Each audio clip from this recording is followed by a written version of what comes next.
Good evening. It's Friday. Do you care where your parents are? No, I don't, because I'm an adult, full grown. Tonight on Fubar Friday, we're going to be talking about, just bear with me a second. Got people jumping in at the last minute. We'll be talking about Captain America, Brave New World, and Doctor Who Cares Anymore? I certainly don't. And with me so far is Gamer. Also in there somewhere is the one, the only. Hello, it's Hello. me. I'm just wondering why names aren't popping up. Have I done something wrong here? Have I titted up? Probably. Anyway, good evening, panel. Good evening, chat. Sorry I'm late. It's half term. What is your image this evening? I don't know. I thought I'd go with a bit more of a kind of matrixy vibe. So Yeah. I'm doing some hacking. Nice. It was the image I was going to use for the hacker stream, but we never got around to doing that. So I'm Oh, it's Monday. It's coming. Don't worry. Yeah. I'll have to make a new image now. Oh, that's all right. Hello to everybody who's in the chat as well. Let me just have a quick peruse at who's in there. Franco Walker. Hail, Franco. Hail to our not Brian. Who else is in there? Well, it's a bit sparse on the ground at the moment. You're in there, Gamer. Flab's in there as well. Hello, Flav. How are we doing tonight? Hey, we're a bit thin on the ground, but we're not going to let that stop us at all. So, yeah, got Gamer with me. Internet Help Desk. I'm hoping you've both watched the film that is Captain America, Brave New World, Marvel's latest $180 million offering, which I think is total rhubarb. I think it's cost a damn sight more than that. Because, to be honest, it's an utter piece of shite. This is another film that doesn't need to have been made, I don't think. It's the second most expensive Captain America movie to be made so far. And I think they've wasted every bit of money on it. Gamer, what do you think? Yeah, this movie doesn't excite me at all. I got to watch it through our various favorite streamers that are out there. It's a year late, and the movie never really captured my attention. And going back to the whole, well, he shouldn't be Captain America, even if you were just to treat this as he's Falcon. The movie doesn't stand on its own. And I just went from what I've seen on the internet and in the trailers that were released. It seemed to me that some of the scenes were not plausible, given that Sam Wilson hasn't taken the super serum.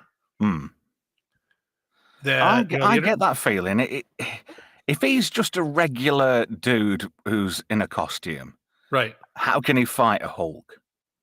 Even if you argue the vibranium outfit and any special gadgets that he has, he's still a human being. He doesn't have the Hulk's ability. No, he doesn't. To fight off stuff like that. And even he got whipped by Thanos. So let's do the equivalent. So we got Red Hulk and Sam Wilson. I'm sorry, one punch and he's dead. At least from what I've seen. Yeah, he'd be jam on the floor as soon as he got hit. Yeah, he would, wouldn't he? I mean, he'd be like a bug on a windscreen in summer. That whole idea of vibranium, though, being sort of like it can absorb energy and dissipate it in other ways, like, was it Black Panther? I totally get that, but there are limits, and it seems so pathetic. And the people that are absorbing those hits are super soldiers. Cap and the original Black Panther, they were super soldiers, so they could, plausibly take the hit, notwithstanding the absorption of the vibranium. Yeah. Sam Wilson's just a guy. I mean, specifically made a point of saying, I have never taken the super soldier serum. Right. Yeah. Well, you see, I think that is a part of the message, He doesn't need a serum to beat a Hulk because of the message. I want to say how many times. Should we do a message count? See how many times we have to use the word the message on tonight's show. We'll lose count too quickly. Yeah. Hello to a few more people in the chat. Finity Timey Wimey's in there. Scotty R37, Cartoon Man 154. Thank you for joining us. Really appreciate your company on the show tonight. I'm enjoying it so far. I've been messing about with the colour scheme. I hope it's not too epileptic for everybody. No? No, the purple and orange is fine. Yeah, I thought that Yes. would make a difference. And if people are wondering about Monday's show, it's rescheduled for this coming Monday. So as it says on screen now, spandex, it's a privilege, not a right. Hackers on Monday's Monday Night Mayhem. So you haven't missed anything there, which is good because we've got it in the bag ready to rock and roll. And I'm quite excited about it. I was really looking forward to doing Monday's stream, but a family emergency arose and family comes that's an first. enjoyable film. I think It's it's an the enjoyable fifth or film. sixth time I've seen it. And I really enjoyed watching it again. But the one thing that isn't enjoyable is Brave New World. Correct. I watched it and it just seemed to me that all the characters were flat. They weren't very emotive. When there was urgency within a scene, it didn't feel as though that was coming across at all. It just felt like, ho hum, read the line. Just read the line. You'll be fine. Don't worry about it. And when there were scenes that called for emotion and for these characters to show a bit of range, you could tell Mackie was really wanting to let go and act. And if he was just acting on basic mode, he was doing a bloody damn good job of it, to be fair. I really rated him in this, but you could tell it's almost like he got his hands tied. Well, and I like him as an actor. You want to root for him, but like you say, if it's the script, it's undoubtedly the script. And how many scripts have there been? Allegedly, 4? Or is it 3? I think it was 4, wasn't it, eventually? And then there were rewrites during filming. And then Right. there were rewrites after filming as well. And then they went back in and did a few more bits. Hello to Minim in the chat as well, who's joined as well this evening. Just having a quick look to see if anybody else is in there. I can't see anybody as of yet. But I'll say hello to a few people and put a few messages. Hey, Wayfarer Project's in there as well. If you've seen Brave New World, what are your opinions on this flick? And we'll stick your opinions up on the screen as we talk about it. I've got, I sat down to do some slides and I thought, I can't really be arsed. This film doesn't warrant me sitting down and getting really good quality screen grabs. So I just did an absolute bare minimum and downloaded 4 pictures of the bits of the movie, which I'll put on the screen a little bit later on. I also did the same for Doctor Who, which we'll be talking about in the second half of Fubar Friday tonight. But, I don't know. This film just, it felt boring. It was a chore to watch, Even how are the fight scenes? I mean, fight- just going off other people, but it seemed to me that some of the fight scenes were absurd too. There was 2 major fight scenes, effectively, and the one where he's up against the planes actually was quite good. It looked quite impressive. I mean, it was completely unbelievable, but it was at least competently put together. The fight against Red Hulk was not. It was, Didn't you find the fight really scenes bad. formulaic, though, for a Marvel movie? Oh, yeah. I mean, right, he has no super soldier serum. He's No. not exactly particularly strong, and yet he can launch his shield, bounce it off of 4 or 5 missiles that are coming straight at him, and then catch it again. It's like that sub-fight scene near the beginning of the film. Oh, yeah. Oh, everything against him and was it Giancarlo Esposito is just you can tell that was just tacked in. That shouldn't have been in the movie. It was put in just for to get him in the movie. And that was implausible because the ending of the first fight, and you'd think, hang on a minute, he's done for, and then he comes back in the early part of the third act, and there's nothing wrong with him. It's like, huh? Did I step out for popcorn? Is that a result of the reshoots? I think so. That there was a different storyline that has been cut out. In the first version, Esposito wasn't even in the movie. Oh. And then the reshoots, they actually added his character in. So everything he's in is, from a total separate set of reshoots. It's just Gus Fring. He's just Gus Fring in everything. Yeah. That's all he is. I wouldn't like to say he's a stereotyped actor, but I think he's kind of stereotyped himself. He seems to be the same character in The That's Boys. that's what I'm getting at. Yeah, he's the same in everything. The only thing where he's been any different is in The King of New York, and that was early on in his career, and he was totally different in that film. But I don't know.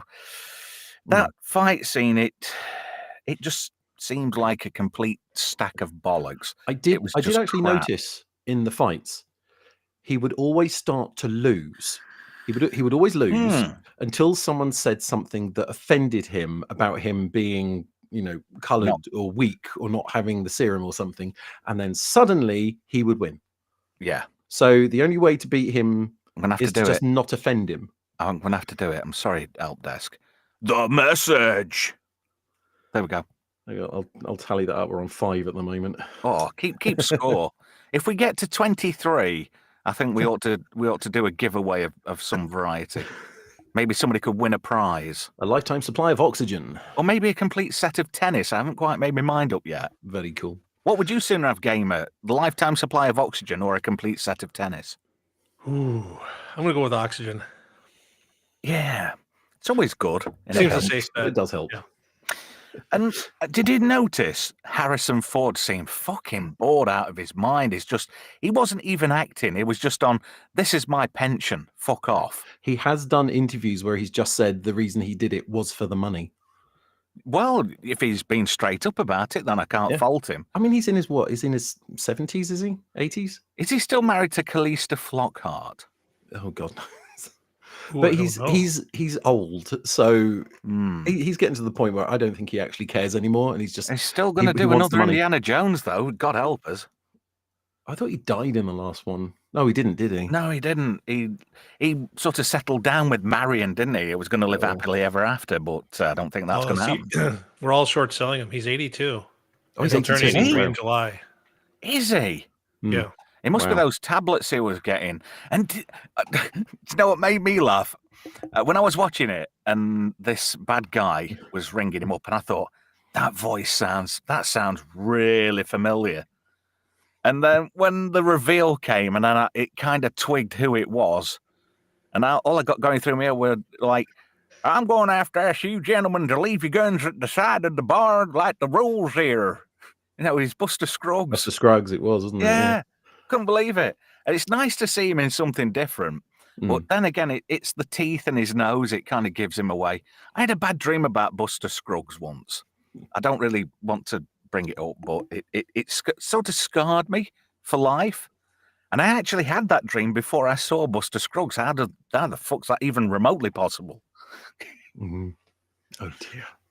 But I'll tell you something, I am so glad I didn't go to the cinema to see this, because I would have begrudged handing over money to see a film of this caliber. This was not Marvel, MCU. I mean, to be fair, Marvel and MCU and quality are words far removed from each other, because there's been a steady decline in quality. From Iron Man. It's kind of been downhill. When they started banging the Thor movies out, it was like, oh, shit, I know exactly. And backdoor, Scotty, just to answer your question. And according to Franco Walker, Harrison Ford and Calista Flockhart are still married. And Menem says Buster Gonads. I like that. Yeah.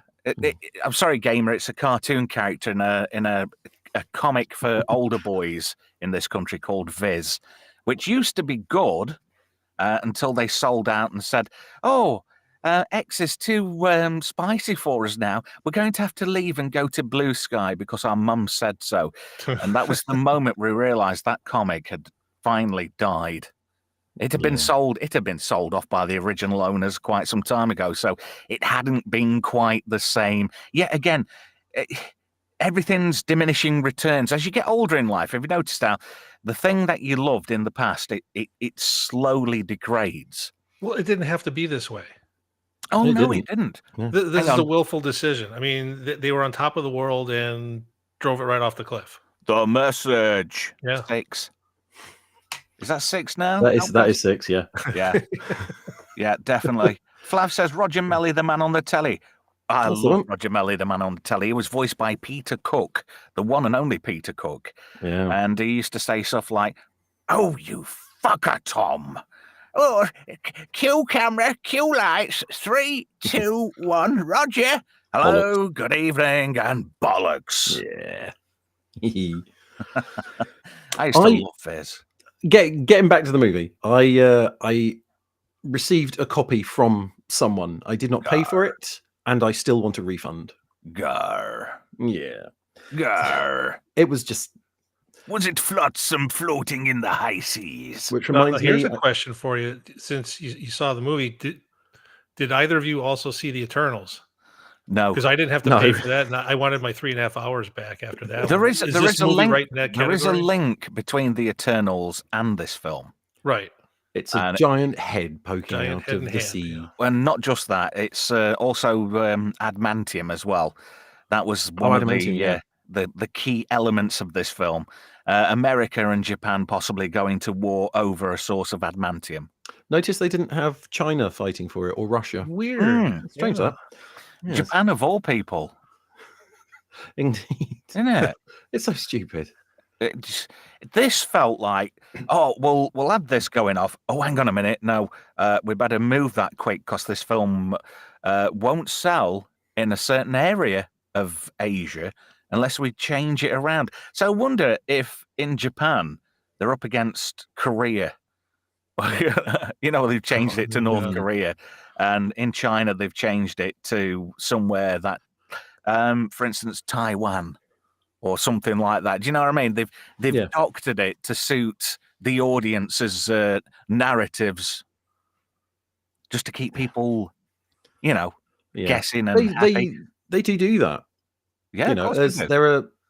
I mean, it sounds really stupid. Inside Out is a lovely little movie, but here, or rather in America and the UK, they had the daughter not wanting to eat broccoli, but in China, broccoli is a staple part of the diet, so they changed it to red pepper. Inside Out. Inside Out. It's that Pixar movie. I got that thing. You were thinking Inner Space, weren't you? No, I wasn't. Oh, okay. I was thinking of the movie with Magnum in it and the guy from A Fish Called Wanda. Or is that In and Out? I think that's In and Out. Yeah, I can't remember. Yeah, I think it was. Just to say hello to Ashen Prism in the chat, who says sheer fucking hubris from the studios. Do you know that is a big thing? It's all these people. I think what it is, you get somebody with money, a producer type, and he goes, "My nephew's really good at writing. He won a contest in the local paper. I know he can write this new film for us. It should do swimmingly marvelous." And they haven't got a clue. They don't know the basis behind the characters, the motivations, the history of the comics or anything like that. They just go in. It's an afterthought. Yeah, they go in, they write these movies, and then they tack everything on. Oh, you missed that. That's an important part of that character. Oh, right, yeah. I'll just add that on.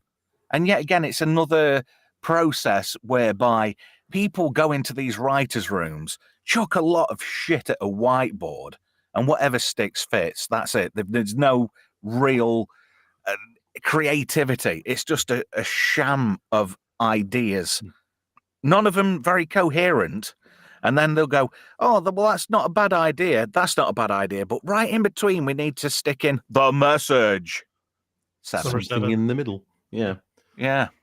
No, I mean, Help Desk raises a good point. When I saw the initial trailers, the first thing I said was that this had more of a Captain America Winter Soldier feel to it.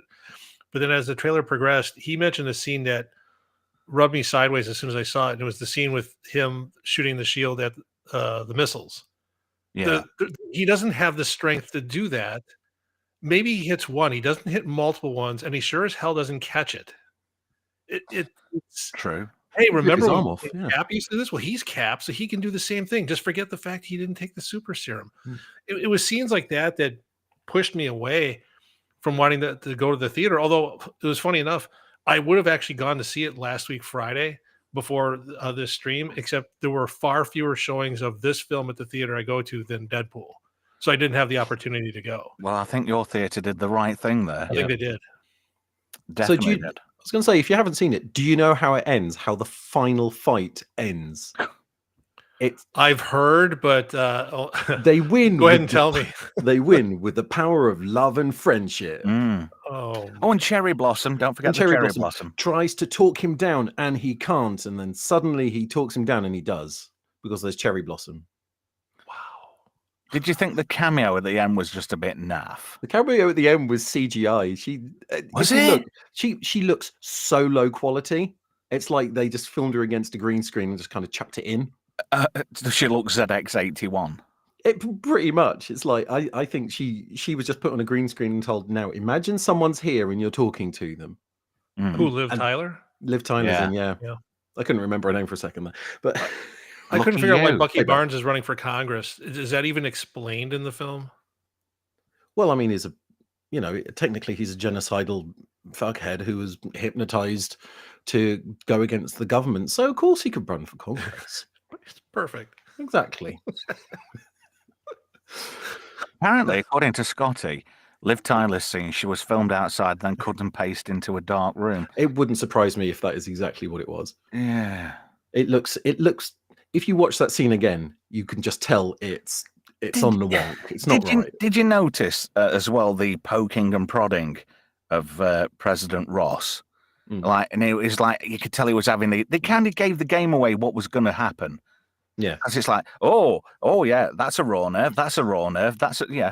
And like Flav says, have you tried not being angry, Mr. President? You've got to do better, Mr. President. Yeah. Also, push. Actually, I just thought about this. He was taking these pills. They were gamma radiation pills. Yeah. Everyone in the Oval Office should have had leukemia by the time he hulked out. Too soon. I'm sorry, but everyone should have had a lethal dose of radiation poisoning. Would his own doctor not have detected the radioactivity emanating from his body? I'm pretty sure they'd have radiation sensors. Wouldn't around his someone like glow that. in the dark? Yeah.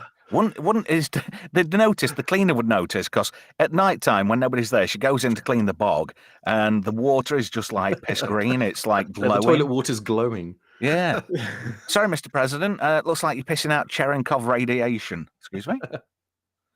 Oh, it is a shit show of a film.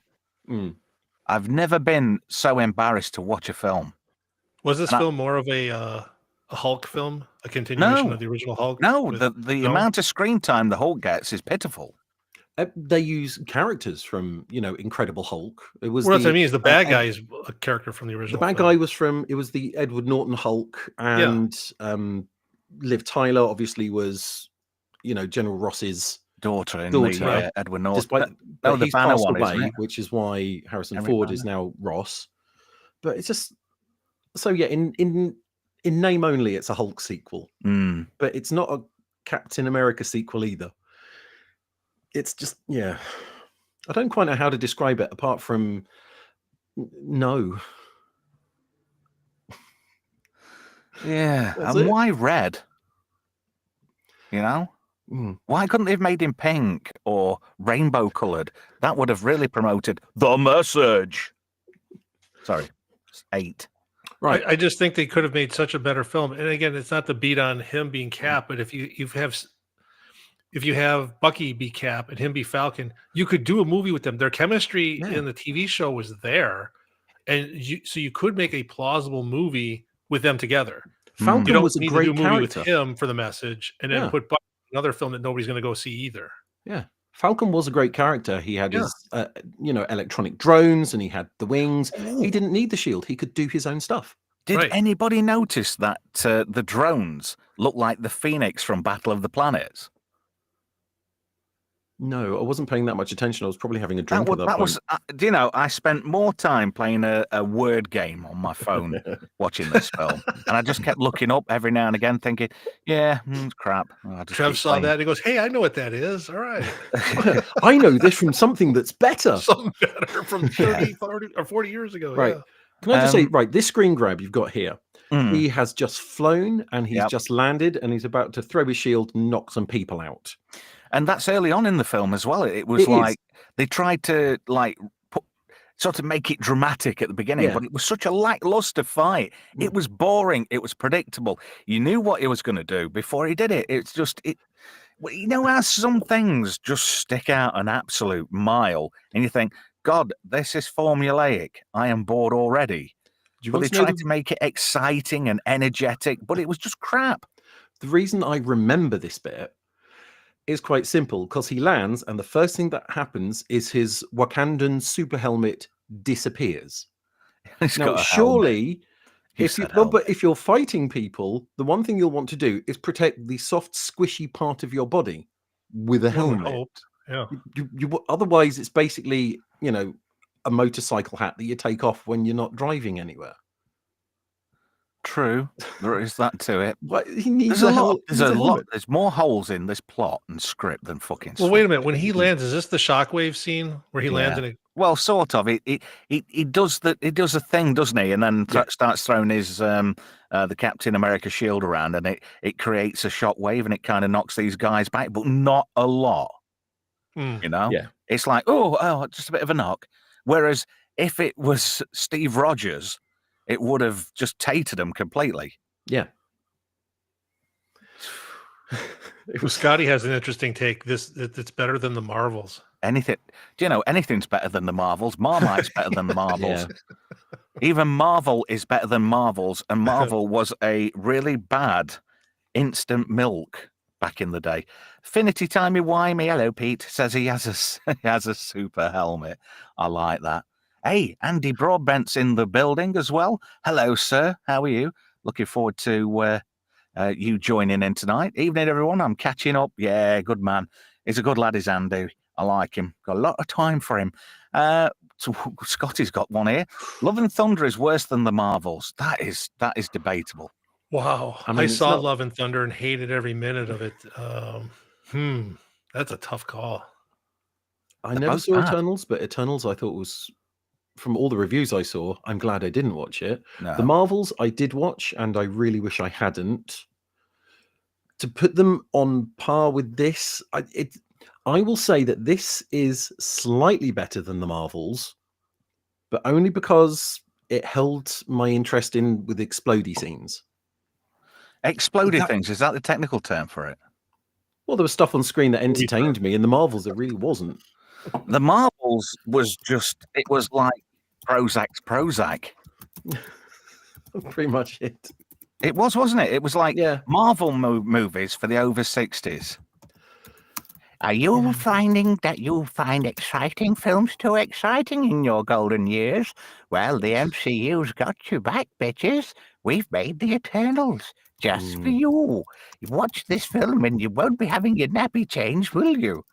Oh, dear. Yeah, I'll have Disney Plus here in a couple of weeks. I'm going to go back on some of these shows, including the Marvels, and just see. Now I can have a real world comparison. And by then, this movie will probably be on Disney Plus. So, Gamer, you will never get that back time, mate. You'll never get it back. I know. You could be doing other things like making a souffle, which would be far more rewarding in the long run. Staring out the window. Yeah. There is some paint that needs drying. I will stare at it. Yeah. Yeah. You could have a stare at the wall contest. I think, it does sound better. Now Scotty's here. Oh, Franco Walker says he still wants to see Madam Web. It looks a hell of a romp. To be fair, it's ridiculously funny. It is worth watching just purely so you can just rip the absolute piss out of it. Yeah. It's so bad. It's so bad. That's it's a funny. Sony film. That's probably not on Disney Plus, is it? That's true, actually. Yeah. Oh, dear. What's this? Gavin. Oh, Flav says, I avoided the Marvels rather than I plan avoiding this monstrosity. It is an absolute clusterfuck. Scotty, are you with us yet, Doc? Yeah, man. I'm sorry for you listening to me type. It's all right. I got a bit fed up of you tapping away there. Yeah, thank you for Wayfarer Project says, who's the stenographer? Well, that's Scotty. Manem wants you to defend your stance on this movie. Or the movie that you were praising in the chat. No, but this is like, my stance on this movie is this is a movie that is going to go to summer school because it didn't yet learn to read, but I just feel like everyone is bullying it because reasons. Like, it's not that bad. There are worse Marvel movies. Yeah, like, I haven't even seen Quantumania, and I know this is better than Quantumania. It's not. I've seen Quantumania. From what I've seen, there's no way. Quantumania is even better than this. Yeah. At least this I can see in the trailers, there's nothing I can see in that movie. Well, it is dark. You're right about that. Mm. Like, I think that it's like, look Do you know- at the, like, what's his name? Modoc? More Like, dog, are yeah. you saying, like, even with the villains, I love the discourse around this movie, because if there is one thing I enjoy, it's advertising Marvel. I am a shill. No one pays me. But like this is a movie where the reason that there were reshoots is because everyone said, is there going to be a Captain America villain in this movie? And everyone was like, oh, right. Oh, no, this is just Incredible Hulk Part 2. Where's Mark Ruffalo? He's busy. Mm. Yeah. Like, this is It an was glad he was amalgamation. busy too. They could have had I've She-Hulk heard- in it. That'd been good. You'd have enjoyed it Well, even you more. know me and She-Hulk. You know me. Yeah. And She-Hulk. I always like seeing her. She could have taken Harrison Ford round for a cheeky wank. That'd have calmed him down. Well, Scotty, I what don't rating know. did you give this film out of 10? 5.5. Generous, too generous. Well, I it's give it- like it's barely passing. It's barely passing. 2.7 for me, I'm afraid. And that's me being 2.7 is generous. almost a 3. It's higher than 5.5. Like, are you saying out of 10 or 5? Out of 10. Oh, okay. 2.7? Yeah, that's low. It sounds Yeah, ridiculous. like this film. Have you looked at the Rotten Tomato scores?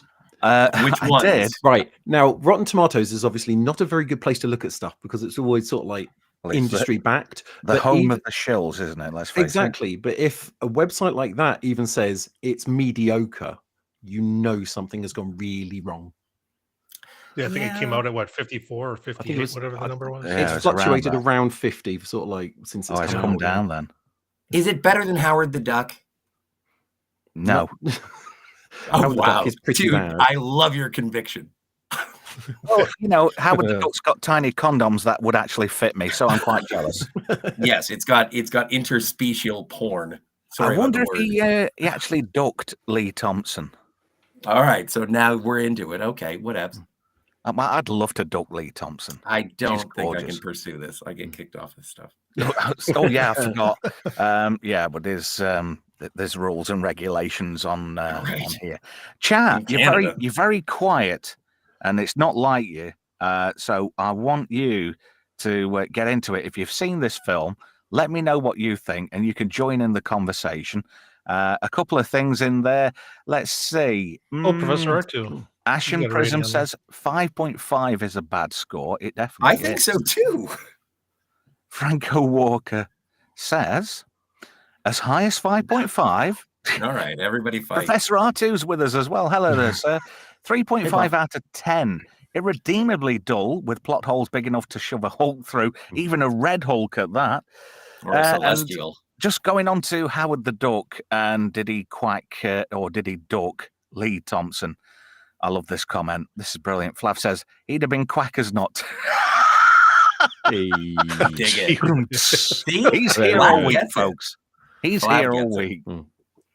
I'm just looking at Rotten Tomatoes. It's 49% now for critics, 80% on viewership, but 49%. Yeah. But Well, what about like, that's- verified? Yeah. Don't Check the yeah, verified users. Just a 80%. quickie. Finity Oh, sorry. timey-wimey. Did you go off to roll a cigarette or make a cup of tea? Because he's got no idea what we're talking about. Well, we're sort of talking about what's allegedly a Marvel film, but I don't think there's much in it, to be fair. And I'm Well- pressing buttons left, right, and centre and pressing them badly. But we Didgeridoo. will carry on regardless. So if you could get your money back from seeing this film, would you? I would. And I didn't saw pay it to for see free in the theater. Jammy bugger. How did you manage that? Did you pay somebody to leave a door open a crack and slip in through the fire exit? Yes. I Nice. slipped someone a Mickey. No, I got a gift certificate. That's your usual chat for at the night. holidays. No, but that's the thing. I never slip anybody get Mickey's because I'm just like, ooh, this will be fun. And then I wake up in a strange bus station. I had it done to me once, and it wasn't pleasant. No.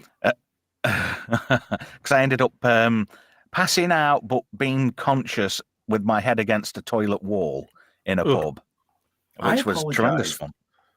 on Oh, it was you, several was it? occasions. Spiky Yes. McGuinness. No, what it was, my wife had a friend who kind of looked like Heidi the Swiss milkmaid, but like a goth version.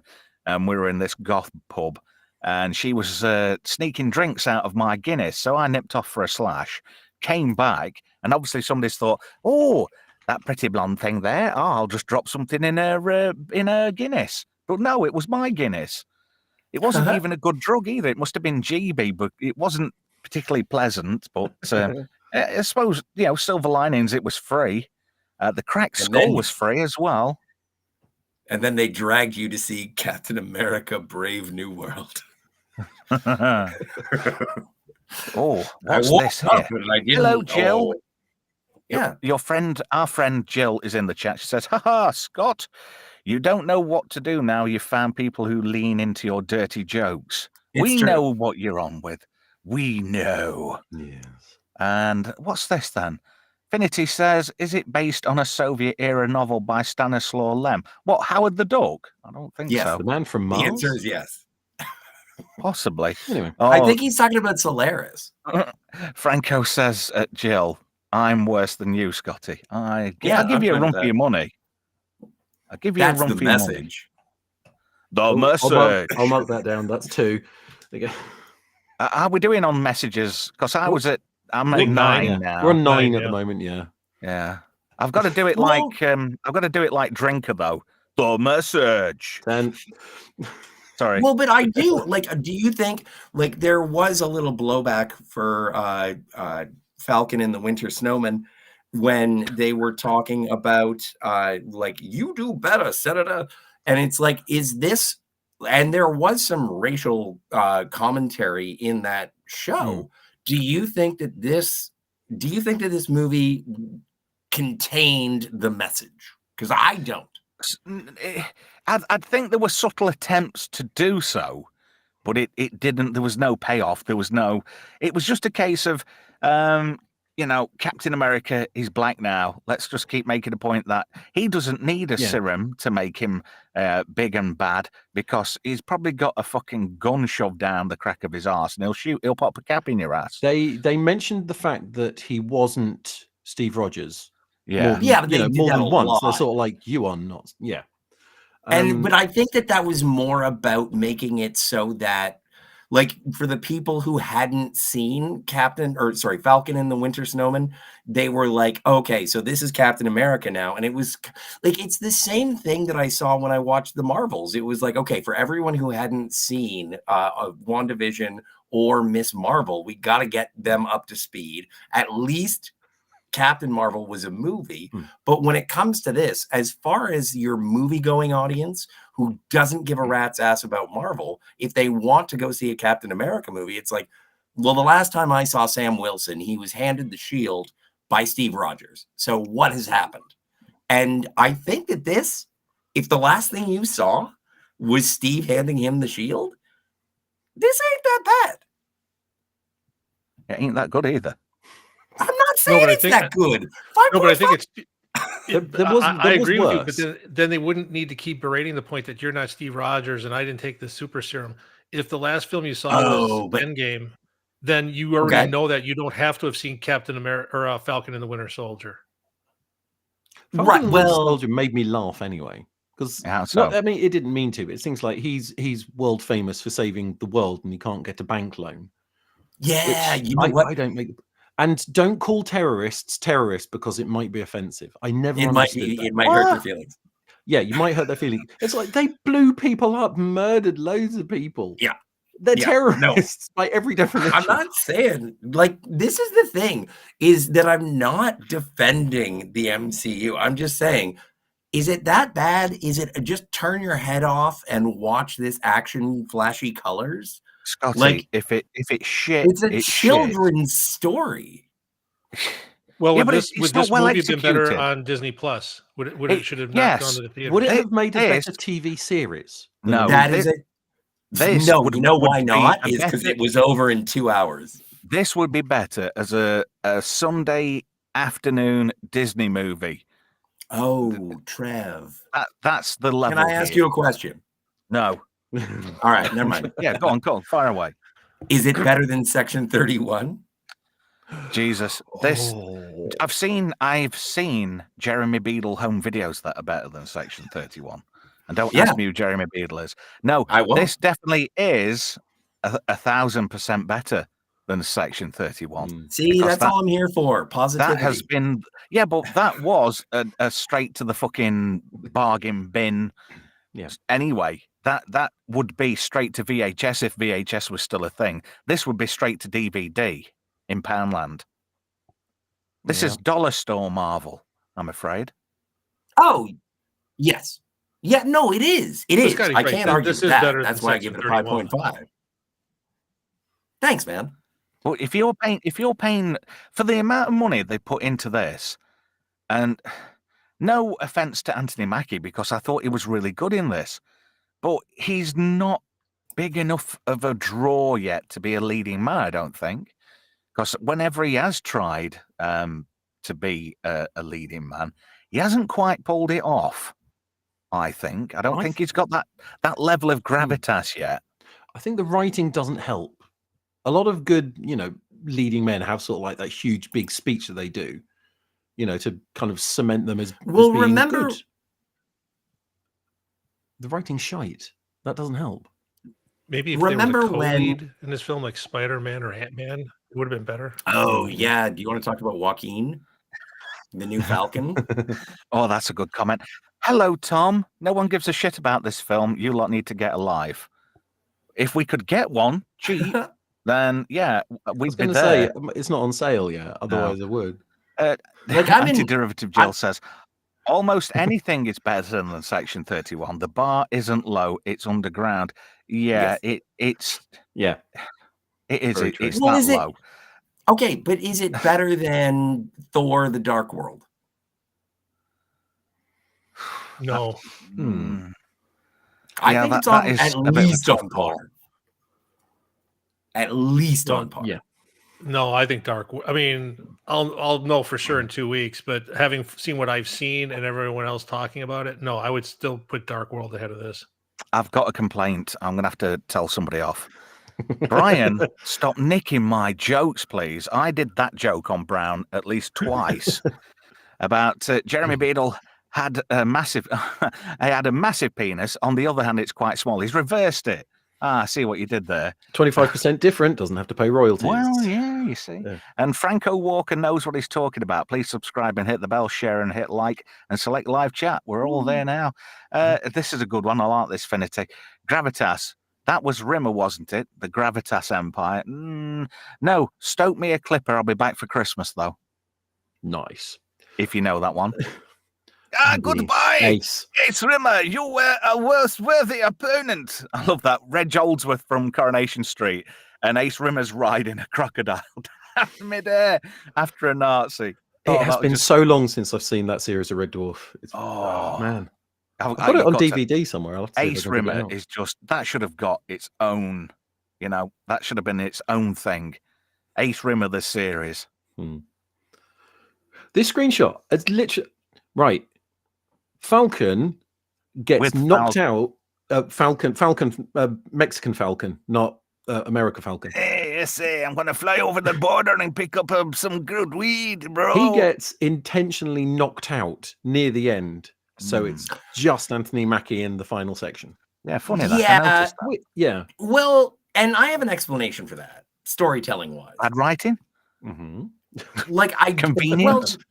No, but the thing is that because everyone has been saying that because Sam Wilson never took the serum, they had to throw someone into. It's like the Worf situation. It's like, okay, something's big and bad, and we have to throw Worf at it. And if it kills Worf, then we know it's a big deal. This is the opposite of that. It's like, okay, so we have the plucky young Jason Todd who goes into the heat of battle and then gets destroyed, falls into the ocean, and then Captain America, Sam Wilson, has to feel bad about putting Joaquin Falcon into, I don't know his last name. I'm sorry. That's all I right. want to say Nobody else Torres, does but I either. think that's the actor's name, and it might be Mendez, but also I could be thinking about the director of Skyfall. Do you know what the harsh thing is? Nobody gives a fuck what his name is either. Yeah, that's also true, but we're also just getting to know him because this is an audience in a movie situation. Yeah, This but is he the might not first be time back. anyone on a grand audience is finding out about this guy because he had like what 7 minutes of screen time in Falcon wasn't and the much, Winter yeah. Well, Soldier. as character development goes, he had absolutely fucking none whatsoever. Mhm. I don't know Well, I anything think- about him. I don't know I anything think about his he's- backstory. How's he become a part? How's he become the new Falcon? There's not Well, enough. Where did the backstory. second Jesus. Falcon outfit come from? Because I thought Sam had the last one. Well, Yeah, now come he's on. got It's two. not difficult. It's not like it's made out of vibranium. It was. Well, his is. Well, his is but- now, yeah. Yeah. Well, his is now, but that's because he's done stuff for the Wakandans, and so, and No, but even did they they explain say why in the there's a movie, second it's guy like now? you want to go and hit up the Wakandans. That's some balls. Like they Scott, do can you make explain why there's a mention of second all wheel this now? stuff. Slayer. Also, hang on. If the Wakandans hold all of the vibranium in the world, Yes. and now adamantium is stronger than it, and the whole point of this movie was there was supposed to be a thing that means everyone has equal rights over all of the adamantium. Mhm. So the Wakandans now don't have the strongest thing in the world, so everything that they've got that's good is now not going to be good enough. Mm. It's Honestly, inferior what the now. hell's that going to do to the universe going forwards? I've heard Well- that argument. But my thing is that we are like the Wakandans have developed their entire society over that metal, Over vibranium, right? yeah.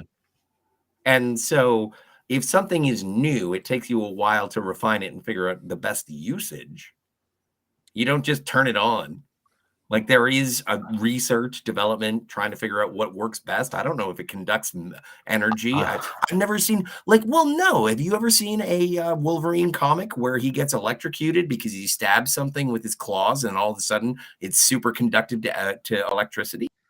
I don't know, but I've had a you terrible seen that? thought. What about if Not this another could be a sort of a ramp up to a reboot of the X-Men again, where there's a possibility of them sure. making like a clone army of Wolverine. They've already got his genetic material on file.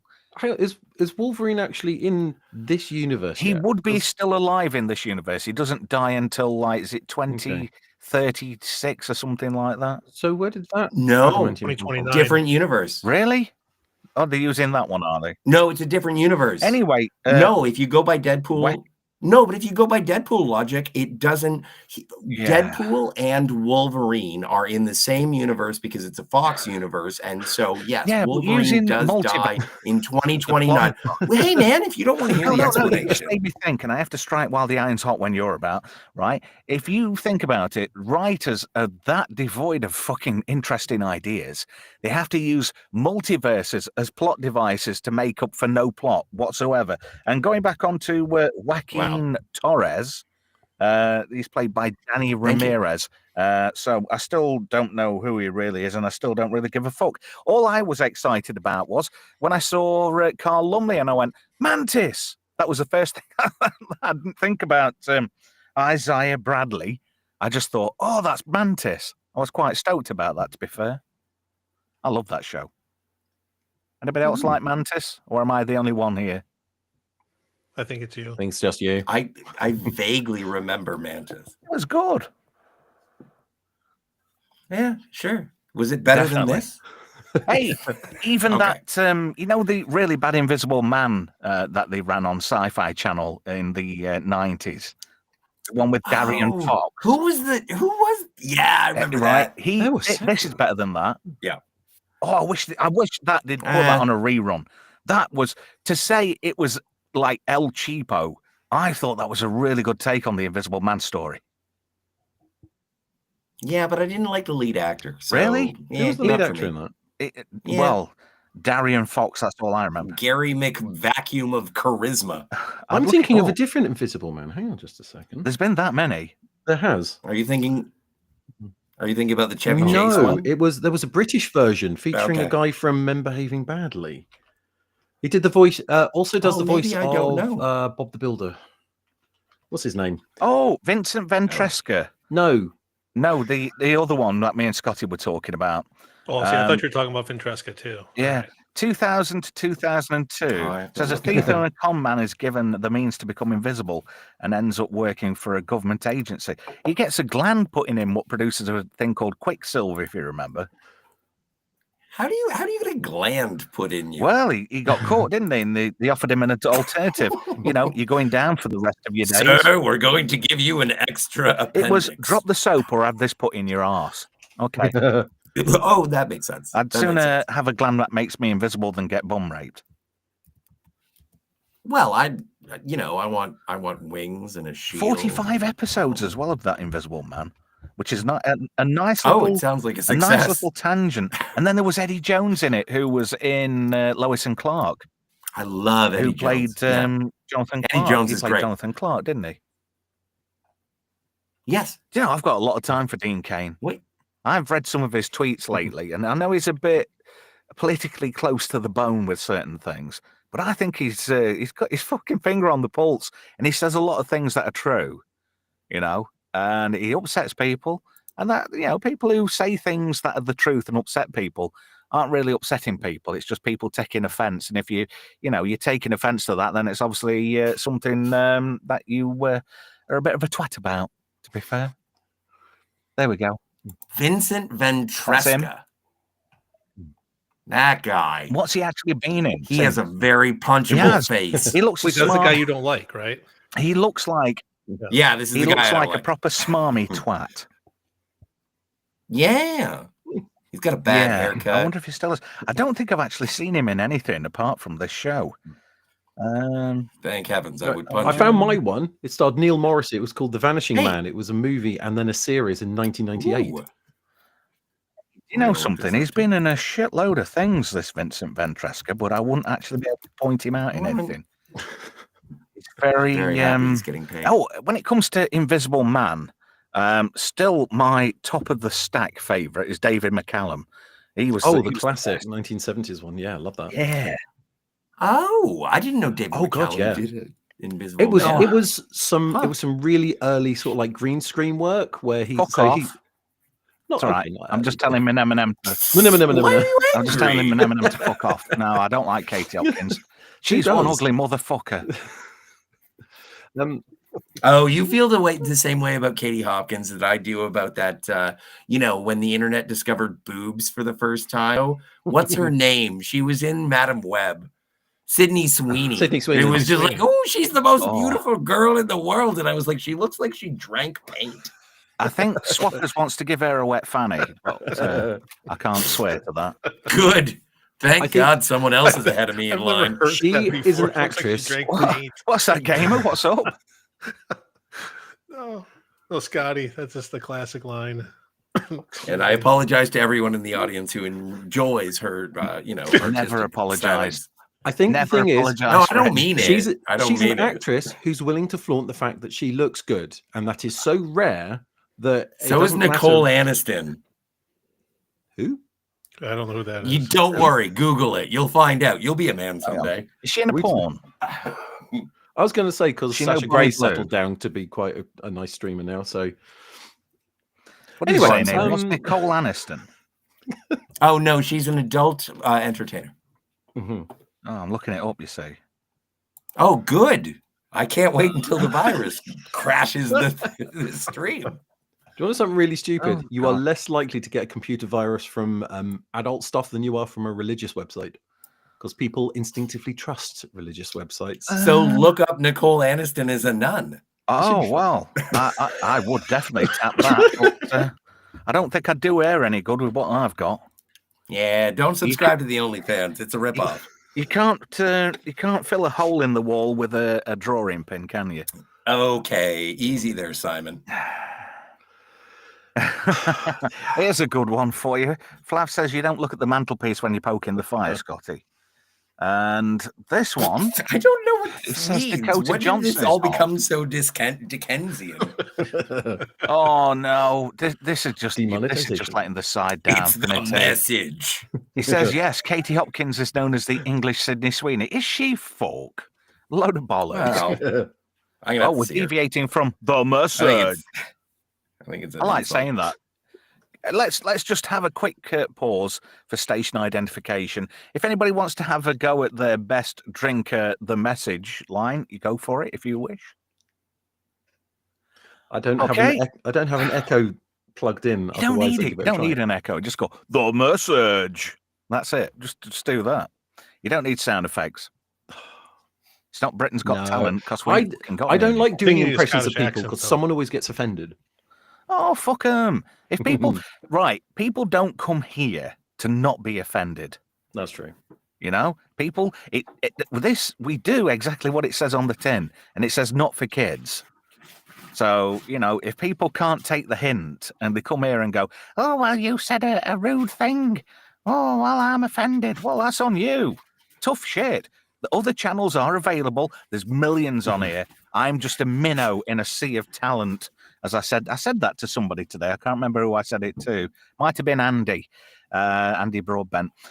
Sydney Sweeney is 2 tits on legs, nothing more, says Hooded Man. That's what I mean. She's willing to show the fact that she's got boobs, whereas And the good for majority of her. actresses don't. Well, why Yes. can't people, you know, if you've got it, flaunt it? Yeah. A lot of other people have done Haley far worse. Atwell. Just look at will summon what's his Melvin. name? Oh, what's that tranny's name with the beer? Oh God, I can't remember his name now. Dylan the one who did- Mulvaney, the that one who- Bud Dylan Light Mulvaney. motherfucker. He's stopped being a girl now. He's spent a year as a girl and he's had enough now. I don't Dylan know. Mulvaney, is that what you said, Scotty? Yeah, I was talking about the Bud Light person. Yeah, Yeah. well, that's what I'm talking about.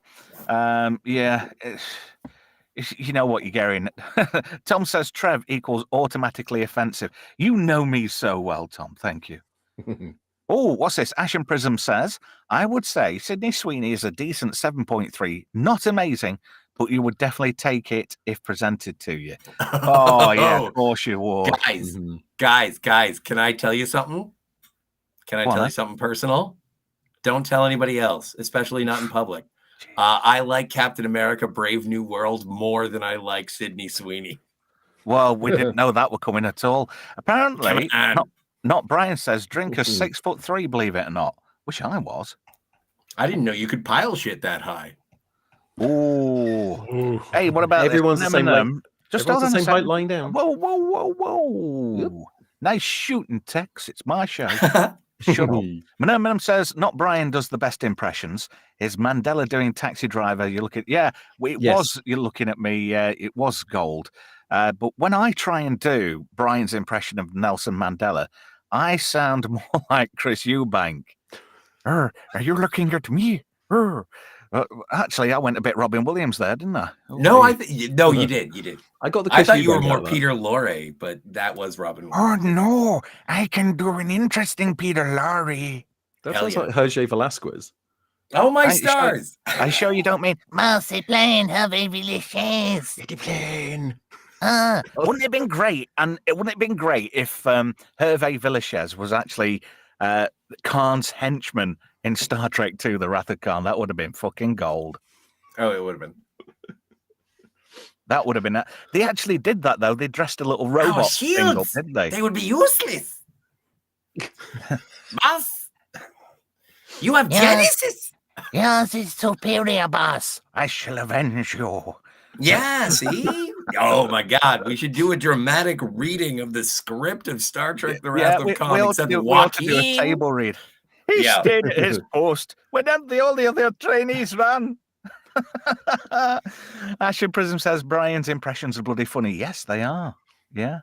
Oh, Manum. Brian says, which stream was the Mandela Taxi Driver on? He's done it several times. Yeah. Gavin Blackburn You're says, talking holy to hell, me. Peter Lorre is on the stream. Oh, hello, Gavin Blackburn. How are you? Can That's you say just- the message as Peter Lorre? Oh, it's the message.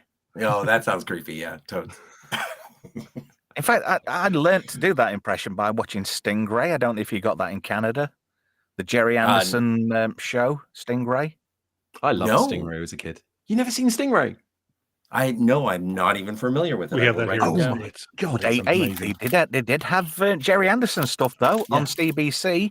Do you know once a year we used to get a rehashed 2-part episode of Space 1999?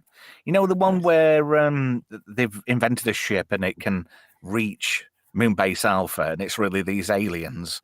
It's season 2. It's a 2-parter. and they actually released that as like a bit of a movie-ette in Canada. I don't know if you remember that on the CBC, Scotty. No, I was writing down Stingray. No, I was What just were you saying talking about?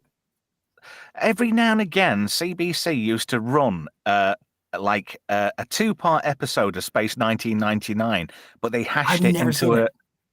it. They used to hash it into a single, like a movie, a Sunday movie, and that was between 80 and 82. So I don't know if you'd have been old enough back then. No, it's kind of like no. I was at that time I was growing up in front of a television watching Star Trek, and it's kind of like when people ask me about X-Files or Stargate, and it's just like, I was busy watching Next Generation and Deep Space Nine. Like I was singularly focused on the Star Trek. You'll probably like Space 1999. It's I like Martin how can I Landau. put it? There's a nuclear explosion and the moon flies off into the universe to have adventures with low budget aliens. Mm. Oh, I love And, low budget aliens. Season I one did. is My better than it's dad, season so- two. it's my really dad good. was a big fan of Battlestar Galactica. I it's thought better that than that. V was too scary because I was young, and so Yeah. I never revisited it. Phelps You'll like Phelps 99. 5 says, this is the voice of the Mysterons, but Peter Lorre style. I'll give it a go. Okay. This is the voice of the Mysterons. I can't do the rest of the line. I can't remember it. I know that you Space, Earth, the final frontier. These are the voices. I sound more like Igor. My best impression is either my Sean Connery in Highlander or Christopher Plummer as General Chang. They're my best 2 impressions. They're my Oh, aces. dude, give me a Chang. Yeah, Plumber Chang's good. I can see you, Kirk. Now, do be honest. Can you see me? One warrior to another? As it should be. No peace in our time. There you go. And that's Very not the nice. correct lineage either. No, but it's good. It was good. I was ready to retaliate, but that was just Cry like, shut havoc, up. It's and great. let's slip the dogs of war. Okay, now you sound a little. That went into Yeah, a bit well, Matt Berry. Yes! Let's I slip the can dogs of see you, war. Kirk. Yes! Can you see me? Hello, Matt. This is Clem Fandango. Can you hear me? Hang on, Kirk. My balls are about to fizz. Ugh. There we go. Space, the final that's frontier. That's the show banned this week. Thanks for joining us. One last picture of Red Hulk. Oh, wow. Those graphics are Do amazing. you not like that? Do you Yeah. think I that think this it is looks weak better than sauce She-Hulk. CGI?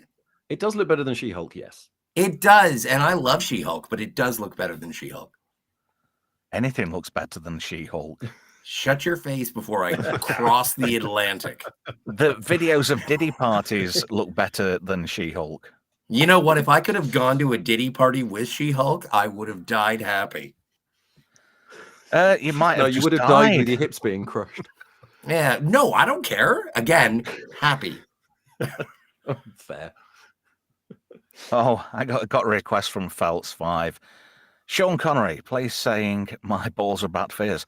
Yes, my balls are about to fizz. Yes, I can hear you, Clem Fandango. You and your fucking made-up name. I'll Yes, take the rapist. yes, yes. Ashbourne, Ashington. Yes. All right, this is just getting pornographic. Oh, here we go. You could tell Tom's in the The room. message.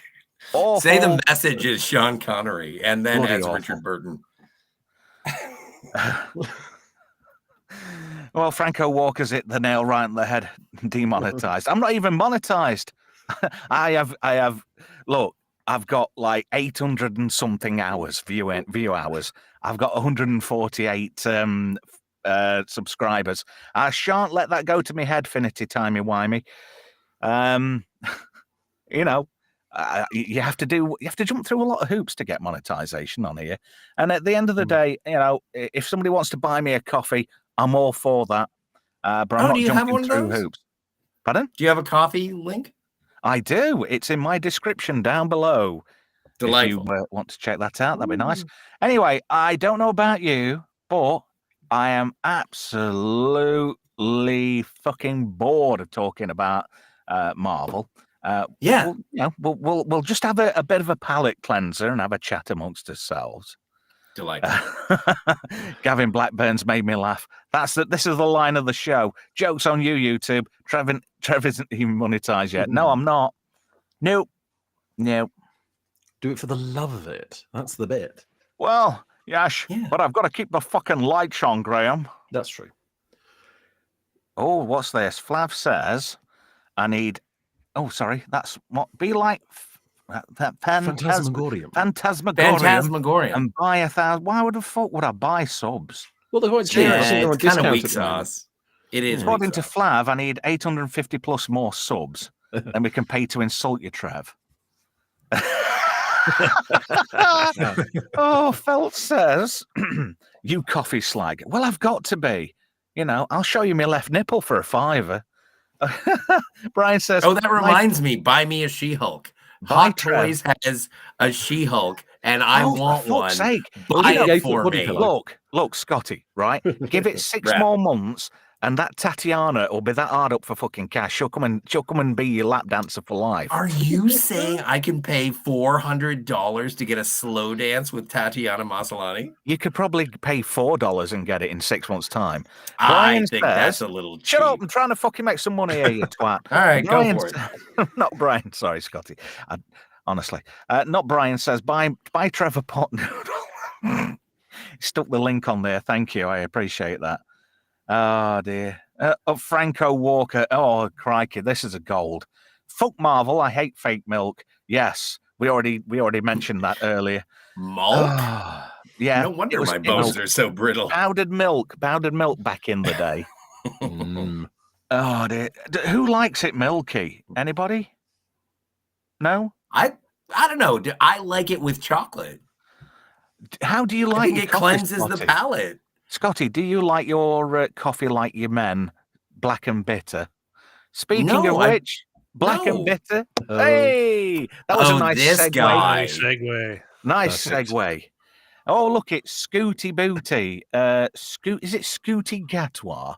Is that how you pronounce it? Shooty Gatwa. Why give somebody a fucking name you can't pronounce? Well, if I remember rightly, in American dialect, there are 3 clicking noises. So you have one at the back of the throat, one at the front of the throat, and then one on the teeth. So it's all like, so his name is actually Booty. Is that spit or swallow? Well, it's not gargle, because that's just showing off. Unless you're Russell T. Davis and you bite off and chew. You can't do that. I saw a cannibal video the other day. Hey, do you know what the definition of trust is, Scotty? Yes, if there are no follow-up statements. Well, there is a follow-up statement. All right, go ahead. It's actually getting a blowjob from a cannibal. That's the definition of trust. Yeah, it depends on how good looking she is. Anyway, Scooty. Oh, I can't. I'm just saying Scooty. It's Shooty, isn't it? Scooty, as in Scooty Booty, because I know, but he wipes his arse across the floor on a rug like a dog does because he's a bit upset and he's crying, tears before bedtime because he's been given his P45. I can't remember what's that bit of paper you get in Canada when you get fired, Scotty? What's that called? Pink slip? I thought that was for cars. Maybe, I don't know. I've been fired a lot, but I've been done, face to face. No one sends me a note. They just tell me to anyway, in the UK, when you get the sack or fired from your job, your employer is duty bound by law to give you a piece of paper called a P45. And that's what Scooty's got because he's making out that he's quit. He's walked away from the role because he's in that much demand by Hollywood. He's had to up stakes and he's going to America with his team, which I think is total bollocks. I think Davis and Scooty have both been fired because the lowest ratings of Doctor Who in 62 fucking years. This show has been on the air longer than I've been alive. And Russell T. Davis and Scooty and Chibnall as well. Yep. and to a certain degree, Moffat, I think, have all been instrumental in the downfall of Doctor Who. Now it's reached an apex. Scooty has he said, if you don't like it, fuck off. And we all did. Everybody's gone to touch grass. Yeah. Now this guy needs to go and touch some fucking grass, because if it had kept his mouth shut and just been fucking humble and been happy at playing Doctor Who, right, even though Russell T Davies made a point of gaying him up to the max, which, you know, I don't mind if Doctor Who's gay, but Doctor Who is a family show. It's I kids are going to be do. in the room, right? And the I last do thing, mind. just 1 second, right? I'll let you have your say in just a moment. But me as a parent, when my 10-year-old kid's saying, "Dad, why is Doctor Who tonguing that other dude? Why is he giving that Dalek a rim job?" I've got to explain to a 10-year-old what that is. A 10-year-old kids, anybody, like, I mean, fair enough, teenagers know the score, right? But it's for the younger kids, stuff like that has to be over their heads. Doctor Who has never been about shoving something in your face. Oh, well, you've got to do it. You've got to make it politically stand out. I shouldn't have to explain to a 10-year-old why that dude is dressed up badly as a woman. You know, shit like that. I don't need that. I want 3/4 of an hour to an hour of entertainment. It's a family show about science fiction, about a time traveler, what's going from one situation to the next one, solving everybody's problems, doing it in a good way without being a dick about things. But no, now we've got Scooty who has to suck everybody off on every stop.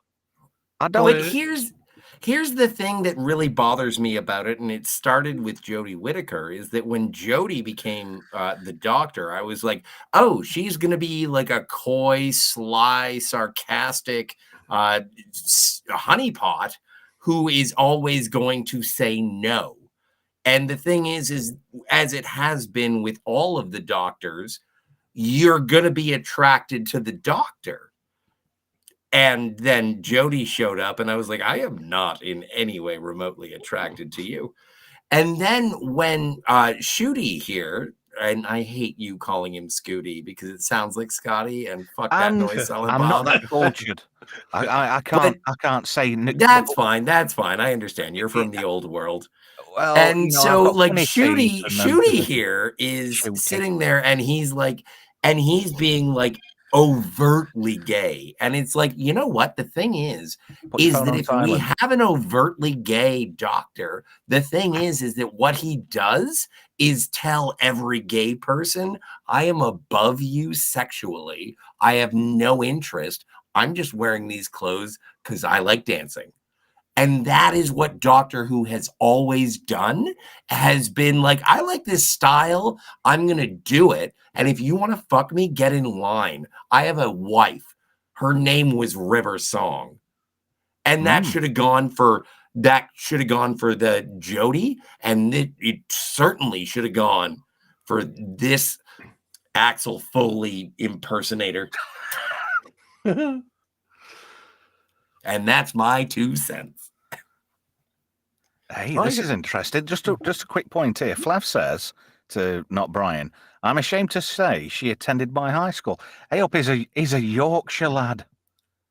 There is inherently nothing wrong with Jodie Whittaker. She herself, as actress, not bad. She's done other stuff. I mean, what was that one she did? She actually did a show with David Tennant, a drama. Bridgerton? No.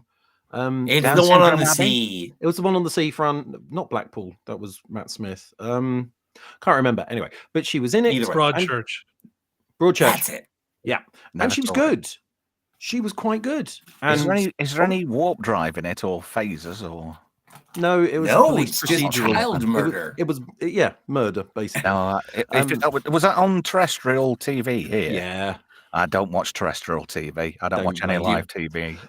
Okay. But she was good. So as an actress, she was good. If you watch her Regeneration episode, she starts to settle down. I can see what you mean about her being sort of like this high kind of coy, sarcastic. She started off with this whole idea of being sort of like a tinkerer, you know, with the whole Sheffield idea, the sort of like the molten metal, making things with our hands. And you think if they'd stuck with that, actually made her sort of like someone who could botch things together from just leftover stuff. Yeah. She'd actually have a character that you could build on. Instead, they turned her into Yaz's but it wasn't the babysitter. Doctor. Pretty much. Daycare. Well, Yaz wanted to sleep with her, so it's a very weird sort of babysitter. I Well, got about yeah. 4 episodes in with Jodie Whittaker, and I just could not.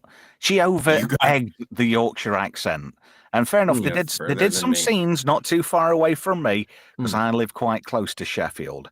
And I thought, oh, yeah, I know where that is. It was nice to see a programme and go, oh, I know where that building is, and I know where that is. But you've got Jodie going, hey, you, I'm just going to put kettle on in TARDIS. Would the likes of brew? It's true, is that? She over-egged the Yorkshire, I thought. And she never shut her mouth. I mean, literally, when she wasn't talking, it was just hanging open all the time. It's all like, who gave her that direction? Plus, the assistants were shit. Well, probably Chris Chimble gave her the leeway The to direction, go. yeah. Chin that's true. balls. Chin balls. And Chin balls? no, I haven't. But respecting people for who they are as an actress, she's not bad.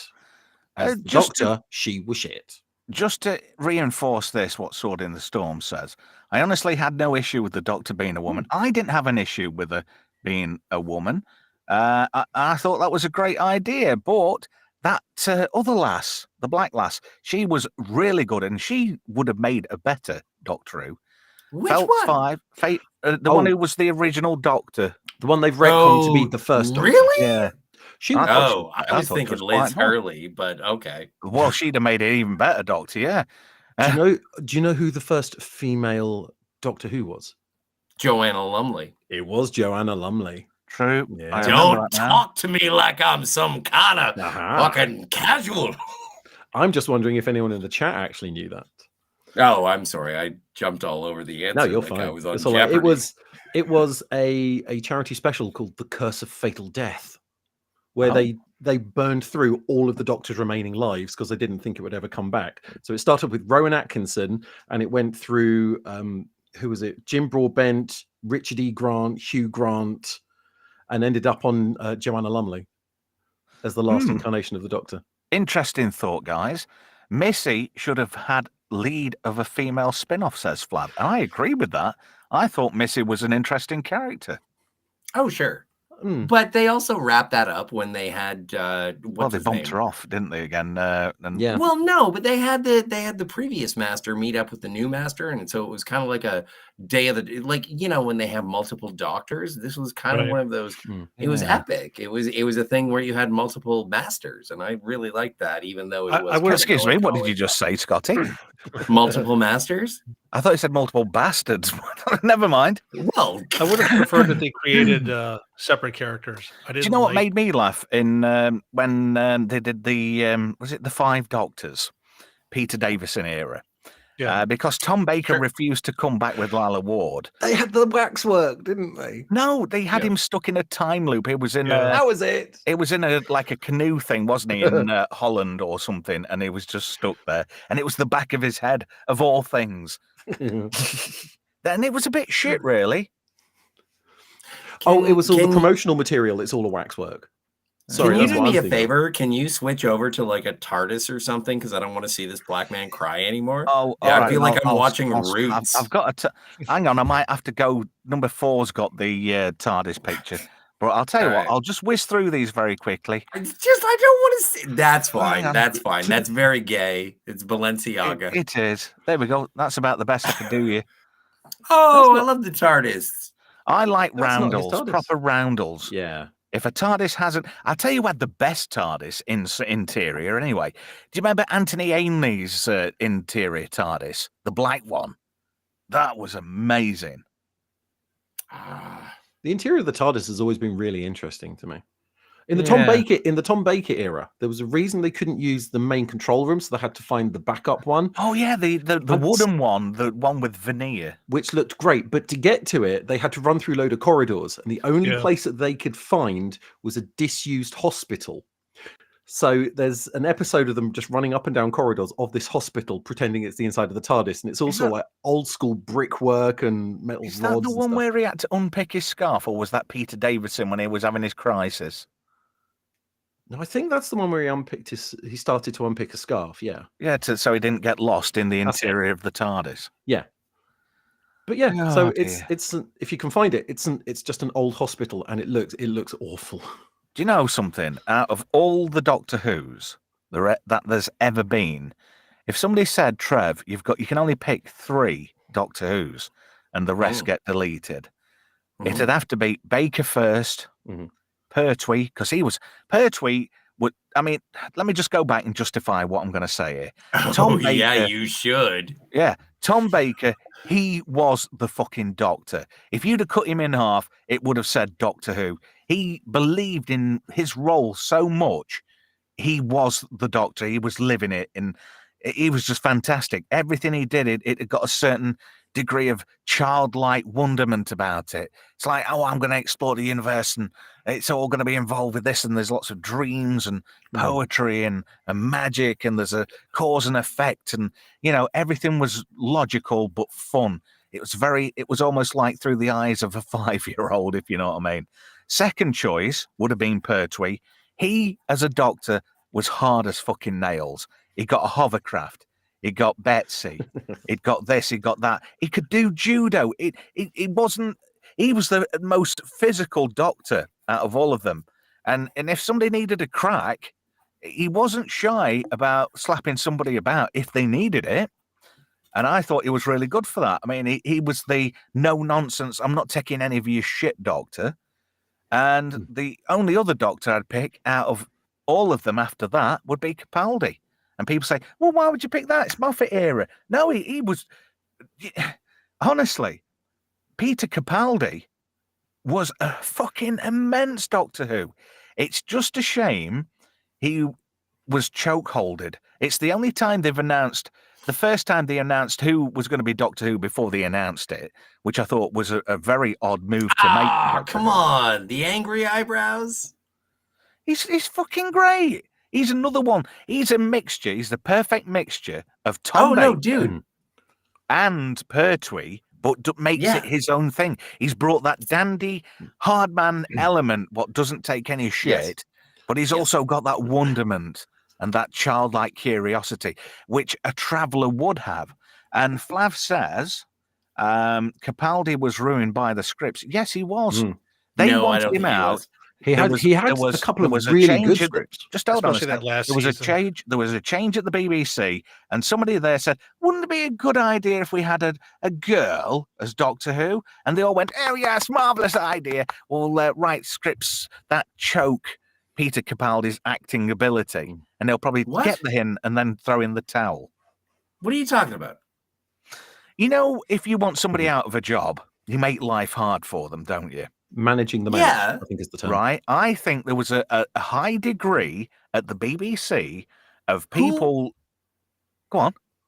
Well, no, and I'm being earnest. I'm not trying to start a fight. What was the transition like? Okay, so when Clara died, spoilers, who took over? Billy Potts. Yeah. Yeah, no, I know Bill, but I mean in terms of the writing of the show. It was still Moffat at that point. Yeah. So what changed? Well, Chibnall was coming in, Chimballs, wasn't he? Yeah, but that didn't happen for a whole other season. Yeah, no, it was happening, right? Soon as they announced Moffat was going, right? I reckon there was a motive behind that too. Somebody had come up with this idea, right, well, we're going to do this now. We need to get people out of the way. Like a game of chess. Pieces were being strategically placed on the board to get certain people out of the way, right?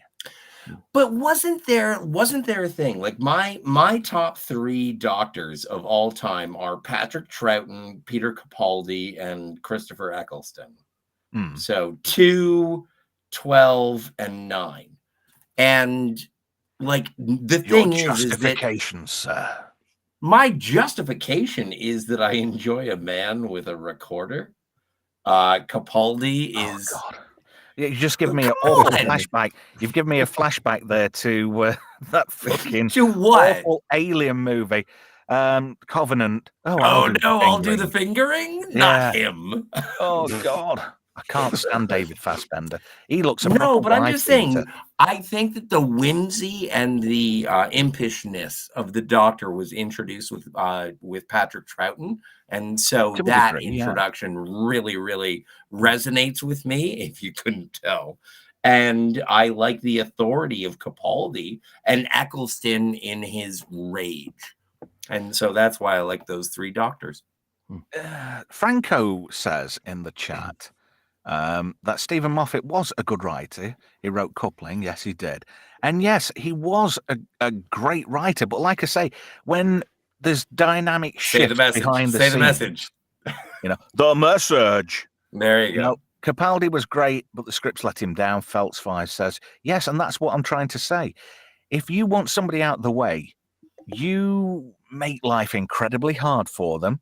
You remove any kind of latitude for them to do anything in terms of acting. If you notice towards the end, Capaldi was more like an impetuous child, like, well, fuck you then. He was sort of fighting against what they were trying to push. The message. Oh, you heartless son of a bitch. I know, I'm terrible. The thing is that was the entire. I know people don't like, what's her name? The Bill chick. Potts. No, not Bill. The one who died, the one who faced the Raven. Oh, Jenna Clara. Coleman. Clara. Clara. Well, I People like didn't Clara. like Clara at all until Bill showed up.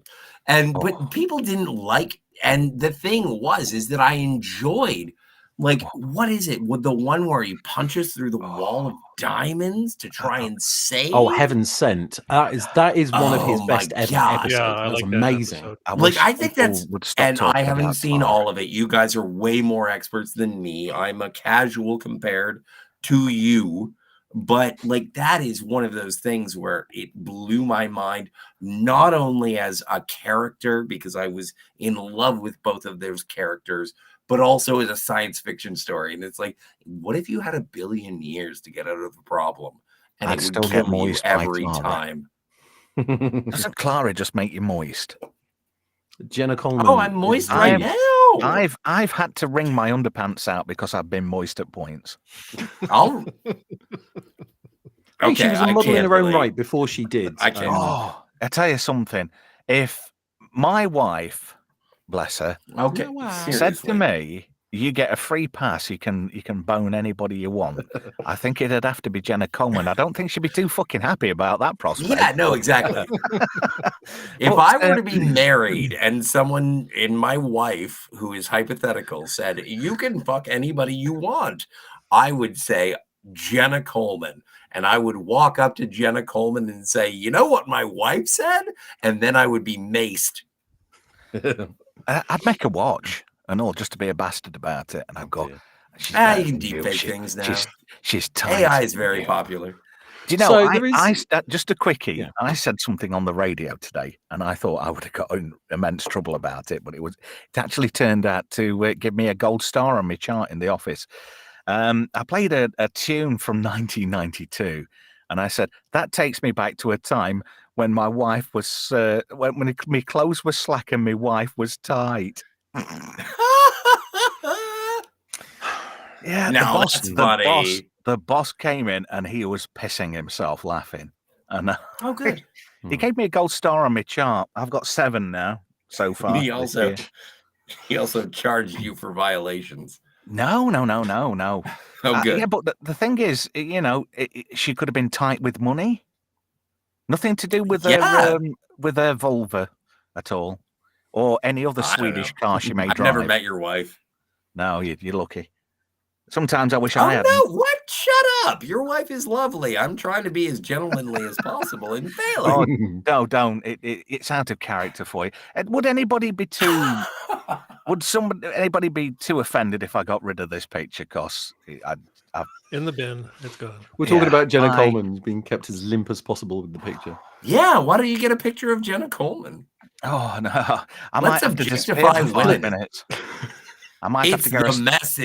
We'll have 30 seconds of silence whilst Trev has a cheeky yeah, one. exactly. You know. Everybody turn off your microphones. I'm going to get a sock pregnant. The message. There you are. The narrative. There was another episode of Peter Capaldi's Back on Track, which I quite liked. It's the one where there were clones of everybody. The giant, the Zygon inversion, and the Zygon invasion. And you end up in the room with the two boxes. And the speech he gives, and I mean, this was near the end of his run, so it was starting to suffer here. But it's the way he goes through, the pain he feels from, the war on Gallifrey. It's all like, I close my eyes and I can still hear the screams, and it's so full of emotion. It's sort of like that for me. Set Capaldi as one of my favorite doctors ever. High five. I would do, but you're sort of like a few thousand miles away at this point. But Whatever. It's sentiment. It is. And that's great. John Pertwee as well. Do you realize he was actually a lot younger than he looked when he played the Doctor? And he knew judo.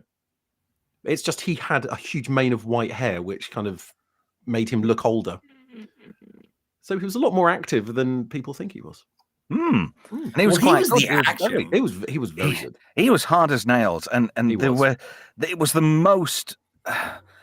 How could I put it? He was the most active out of the Doctors physically, and like I said before, he wasn't afraid to give somebody a slap if they needed it. It's like, oh, there's a Sontaran being a dickhead there outside the kebab shop. Let me just go and give him a slap.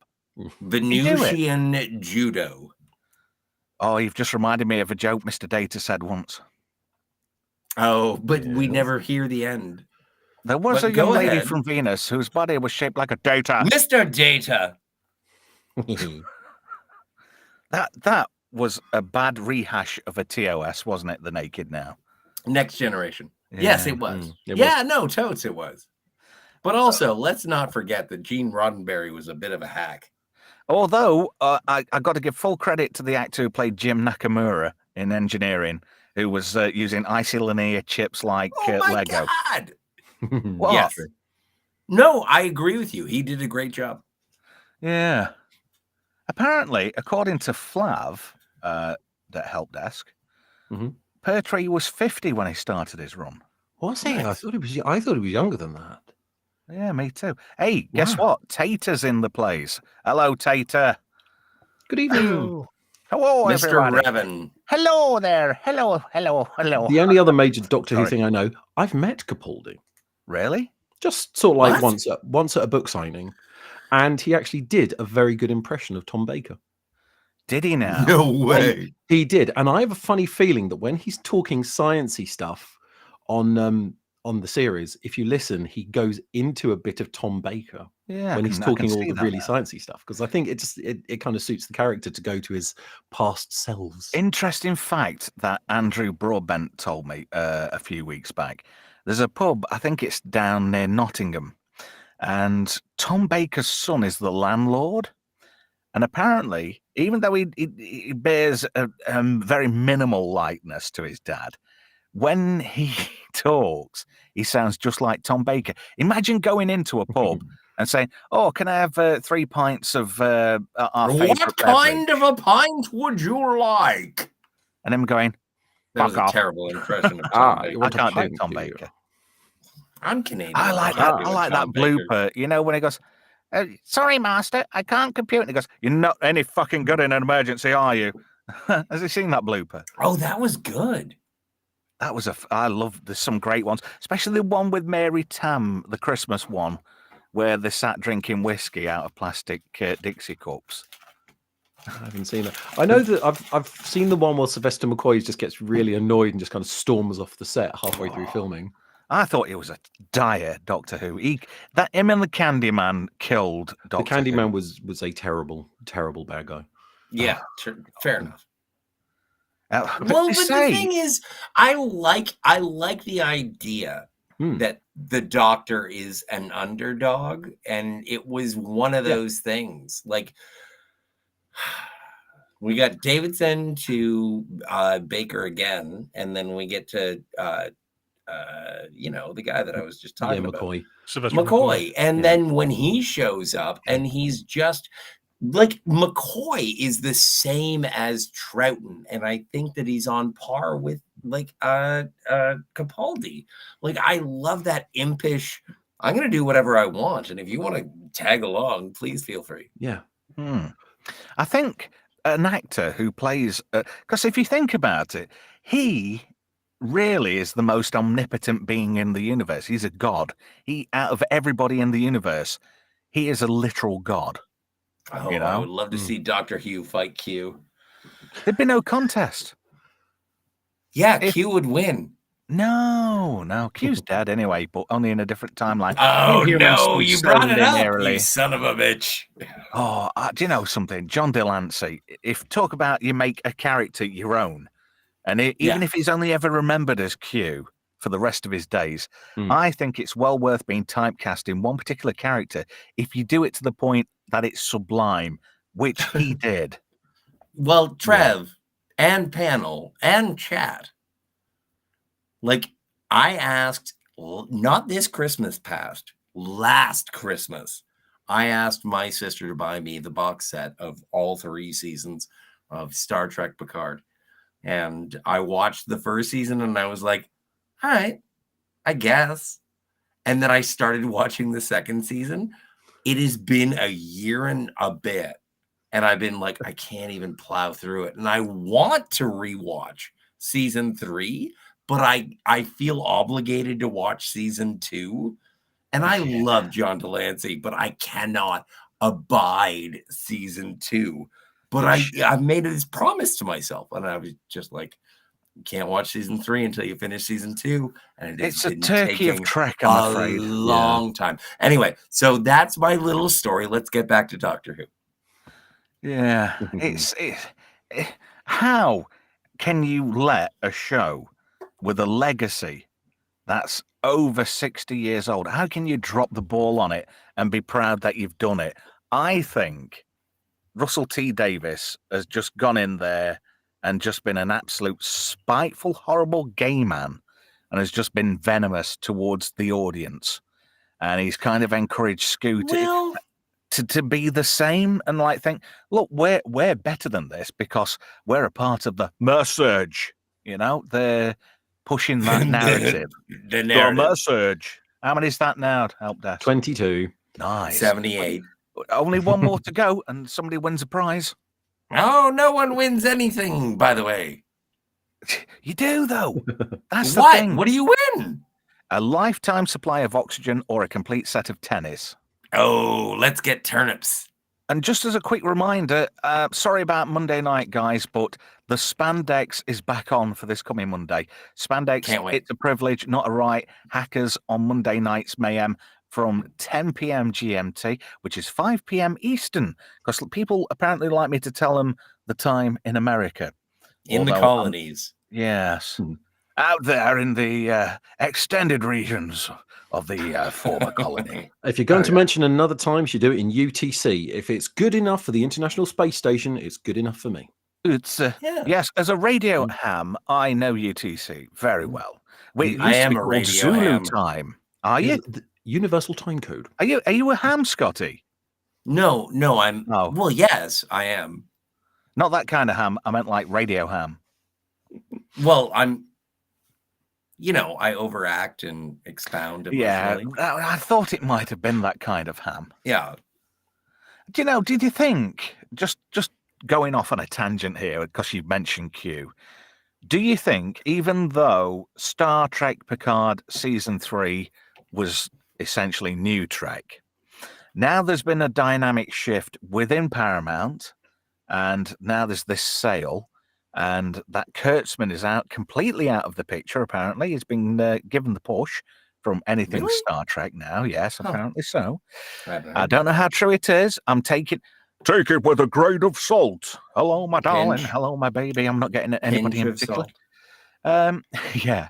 But do you think they should develop this extension of the Enterprise G and 7 of 9 being captain of the Enterprise and Jack Crusher and LaForge's daughter, all that kind of thing. Do you think now there is a possibility that if it were to be developed as a new series, would it be more successful under a different kind of Trek leadership now that Kurtzman is no longer associated with Star Trek?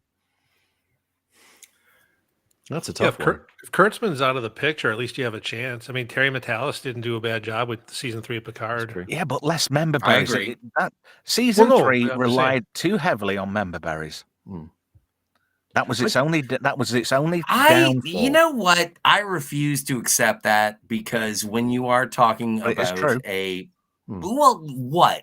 That you're having a historically referential universe, and they are referring to things that happened before. You don't like that? Like I understand member berries, jangly keys. Like I remember that. And overuse, right? Where there is no need for that. Where there's. Do you think that more of Picard a season push. 3 was too? Was it overt? Was it too It overt? was 2 member berries in places. Yes, But definitely. it was a reunion movie. It was basically Return to Gilligan's Island. Yeah, it is the swan song for the next gen, and I understand that. Yes. But if you think about season 1 of Picard, and I prefer not. right, and some parts of season 3, it was just basically it was the draggage from Nemesis, and there was too much of that. It was and you know what? And here's something, Trev, and anyone else who wishes to respond, is the thing is, I fucking loathe Star Trek Nemesis. I think it is the worst thing that has ever happened to Star Trek. If you are going to have a dune buggy chase in the middle of your Star Trek movie, then you are a hack and stupid. You are placating the vanity of every cast member who is there. Fuck Patrick Stewart. Fuck Patrick Stewart in his bulldog for that, if I may go so far. So when anybody goes and says, it's like, oh yeah, Star Trek Picard is like a bunch of people who only know the movies. And I'm like, oh no, it's worse than that. Star Trek Picard is only people who saw Nemesis. Nemesis is the worst thing, aside from Discovery, to happen to Star Trek. And if you want to come at me, bro, I'll meet you at the monkey bars after school. Oh, no. Well, look, it's on like Donkey Kong. Fuck that. Let's do this now. If you want to blame anybody for how bad Star Trek Nemesis is, now there's well, you can Brent Spiner, Brent Spiner, the Rick guy Berman, who wrote Gladiator. Fuck him. I would say Star Trek Resurrection is worse than Nemesis. Insurrection. Insurrection, excuse me. Insurrection. Yeah, that is definitely a bit turkey. Insurrection is so much better. No, it's not. Well, it's all right, because we've got Starfleet Academy to look forward to. I can't wait to furiously masturbate with the lubrication of my own tears.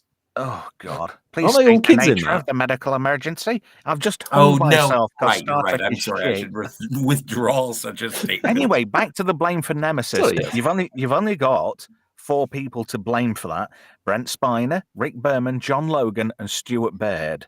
Yeah. Fuck Stuart Baird. Is he still alive, and why? He was in Nemesis as well. Was he? What? Yeah. Ooh, Aileron intermix chamber.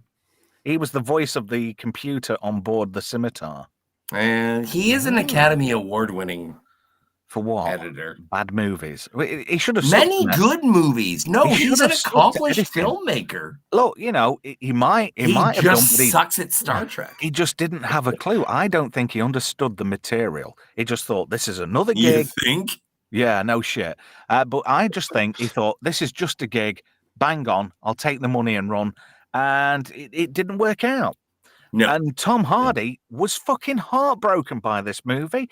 He nearly did something really stupid because of this movie. It destroyed his confidence for years because everybody turned around and said, that film was shit and that's on you. And it was unfair because Tom Hardy is a credit to British acting. There's not many people. He's fine. Him and Gary Oldman There's not that many people What? you can say fantastic actors. That's a bit. No, You're as saying Tom fantastic- Hardy and Gary Oldman are on par? No, they're on point in their respective genres and roles. But there's not many people you can say in British acting are the people that you'd go to for a Hollywood action movie. Fair enough, Tom Hardy has let himself down with the Venom movies, which started off as a good idea, but there was no need for 2. There was definitely no need for 3 either. Oh, no. Hmm. Well, But he's and still the a great thing actor. is that Have you seen I Bronson? don't get upset about the Venom movies because Michelle Williams is in there, and Michelle Williams thinks she's a serious actress. Well, she's that good. Heath Ledger took an extra fucking tablet just to get away from her, to be fair. Oh, come on. That's rude. No, I know that. I take that back. That was just mean on my part. But just going back onto Tom Hardy, have you ever seen the film Bronson? I'm guessing you haven't. Oh, no, I have. What did you think to him in Bronson? Because I thought he was fucking brilliant in that role. Sword in the Storm says he was shit in Bane. He was shit as Bane, yes. Yes, but I enjoyed the South Park. Everybody talking like Bane. I think my favorite Tom Hardy performance is in Inception. Is that he plays a gentleman. I like This Means War, which is Captain Picard's clone versus the interdimensional Captain Kirk. Temporal DNA. And so I do think he's a capable actor, but I don't think that he deserves anything. Well, that's your opinion. You're entitled to it. Fuck you. Yeah, come on, man. Franco Walker says, how about Jeremy Irons? No, right? You don't like Jeremy Irons? No, What's wrong with because Jeremy he used to be in a children's TV show when I was little, a thing called Play School, if anybody remembers that. And I went to see Play School live at the Nottingham Theatre about 1977. And I saw him on stage with Brian Cant and all those other characters in it. Although I must admit, I did go and see it, because of Floella Benjamin. I liked her. Interesting thing here. Finity the Timey Wimey says, Bronson, is that the Grange Hill movie? To which Minimum says, sounds like Grange Hill. Bronson's got to pay. That is a very dated reference, isn't it? And then Finity says, Bronson's got a toupee. Yeah. Bronson was Admiral Oswald, wasn't he? He's a fool. He's a fool. He came out of Lightspeed too early. Yeah. The guy who gets force choked by Vader in Empire Strikes Back. Captain, not Piet. Well, Captain Ozzel? No, General Ozzel. No, Admiral Oswald. Piet. Yeah, Piet takes over. That's right. So you're looking at Admiral Oswald. It was him. He was Mr. Bronson in it was like Degrassi Junior High, but for English people in the 70s and 80s. If that puts Dr. it in context for you. Dr. Zaius was choked by Darth Vader. Yeah. I wonder if he ever gave himself a force wank. Probably. Is that even possible? He doesn't have a dick. He was burned. You never know. He might have a prosthetic knob. Yeah, but it's very, very difficult to masturbate. What because if he the got suit? What if he got like the experimental bomber? Okay, I can't. I could explore this topic for ages and ages, but I'm pretty sure what if that Anakin Skywalker doesn't have a dick anymore. You never know. He could interface with. Well, you can unzip and find out if you want to blow him. No. I'm that's not my cup of tea. Gamer, I know it's only a teaspoon. You don't have to have a cup. Hell, Scotty, whoa. All right. Gamer is getting left out. Gamer, is there anything you'd like to say about anything in particular? Because everybody's just over talking you, and you've been very patient. Doctor Who, year 3, because I was a kid, so I started watching Pertwee when I was 5. So my 3 would be Tom Baker, Pertwee, and if we're combining eras, then probably David Tennant before his current issues. for me, Hmm. Tom Baker was, as you mentioned, he's the Doctor. Mm. I mean, he ran from 1975 to 1980. I don't have a problem with Peter Davison. That was a fine transition, and it's still before I'm in high school and everything. But you were talking about Pertwee. Pertwee's your James Bond-ish Doctor Who, or Yeah. he's your Jim West, Yeah. action Yeah. type I of. agree. Because look at the era, early Desperado. 70s. That's when the Wild Wild West is on. Hmm. So it was perfect for the era. Baker was just the epitome of being Doctor Who, especially in the early days. Oh, he was sublime, wasn't he? Going back to earlier when we were talking about it going off the edge, Capaldi was good for me too. The last season I thought was lacking from a writing standpoint, but I think what you were saying earlier, they were leading into Chris Chibnall and the female Doctor, so I think that's why the scripts were becoming what they were in the final season for Capaldi. I think we should just refer to Jodie Whittaker as her. Her. Well, Nerdrotic calls her the first female Dr. Jodie Whittaker in anything he does, because that's all she's Yeah. going to be known as now. Scotty I mentioned still- earlier. is he still mentioned earlier going, he that didn't have bloke? a problem with think it so. transitioning to a woman. I actually do have a problem with that. For me, it's lazy science fiction writing. If you wanted a female Doctor, you could have, or a female Time Lord, you could have done that individually and had your own spin-off Well, show. they did have. They've always had female Time Lords, but they were Time Ladies. You got Yeah. Romana Yep. in her various Yeah. incarnations. Right, She was what an I'm saying is you assistant could do for a while, that. yeah. And like with the Master, you didn't have to go the female version either. If you wanted another diabolical Time Lord that's off the rails, you could have individually written that. So but then earlier you were also mentioning you didn't mind, or no, Scotty, you did mind the fact that there was a gay script. I mean, that it was a gay character as Doctor Who. You don't mind that. No, I do mind. Like, Okay, I no, so think- do I, because I think that the Doctor has bigger things to do than fuck. well, and from a television show, it was a family show. I mean, I go back to myself. I'm watching Yeah. Doctor Who when I'm 5 years old, and Trev talking about having to explain something to a 10-year-old. Explain it to a 5 or a 6-year-old. It was family Yeah. television, so I think the scripts became wholly inappropriate for Yes. quote unquote family television, but you were still selling it that way as, But- oh, this is no big deal. That it's just with the current writer, this is who I am, this is how I write. Right. And it's like, well, except your audience is rejecting it. You're not, you're either acknowledging that it and you don't care, or you're blind to the fact that your audience has abandoned you, that you're no longer writing to the masses. You're writing to a very niche group. Mm. I Well, always remember the argument that they have Jesus. between Scotty, Capaldi. you're like a fucking wrecking ball. I am the wrecking ball. Does but I'm anybody just ever saying, told you to wait your fucking turn? wait, but I want to confront what you just said. I Don't want to hold say, back, you know. in terms of Eccleston and Rose, and when people say I'm not your boyfriend, when the Rose Doctor says I'm not your boyfriend, You do it it's for like, a bag I of am chips, here though, for won't you to help. I want to teach you. I think it's really touching. And as opposed to, I want to do my sexy. And it's like, fuck off.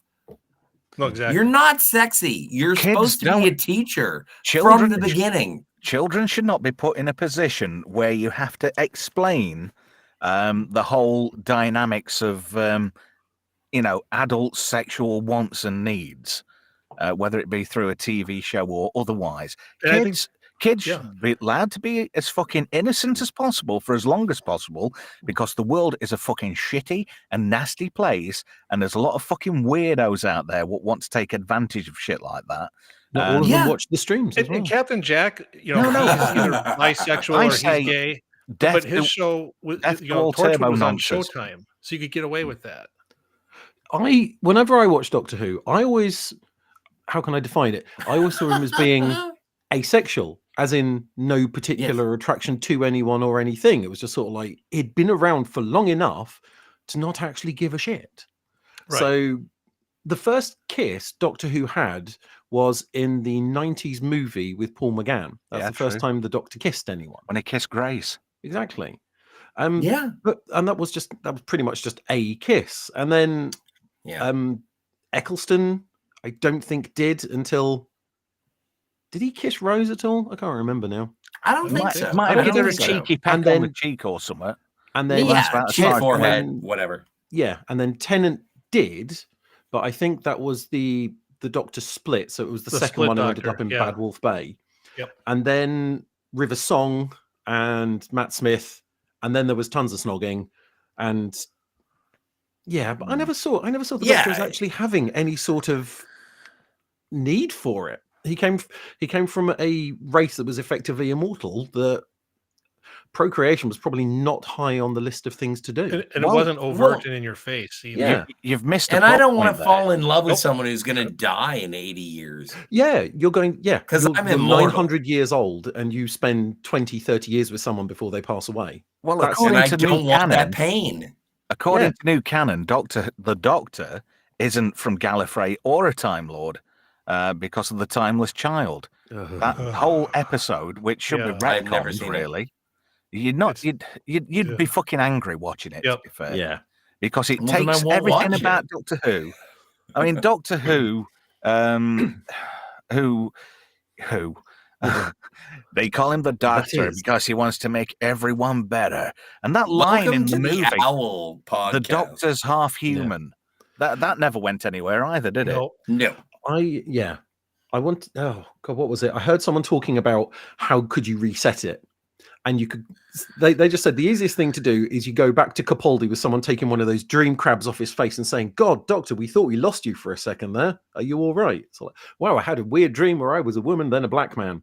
I tell you, you've just given me a great idea how you could have reset Doctor Who, and it would have involved a couple of facehuggers for certain people involved with Doctor Who. That's how you sort that problem out. A bit of a LV426 hug.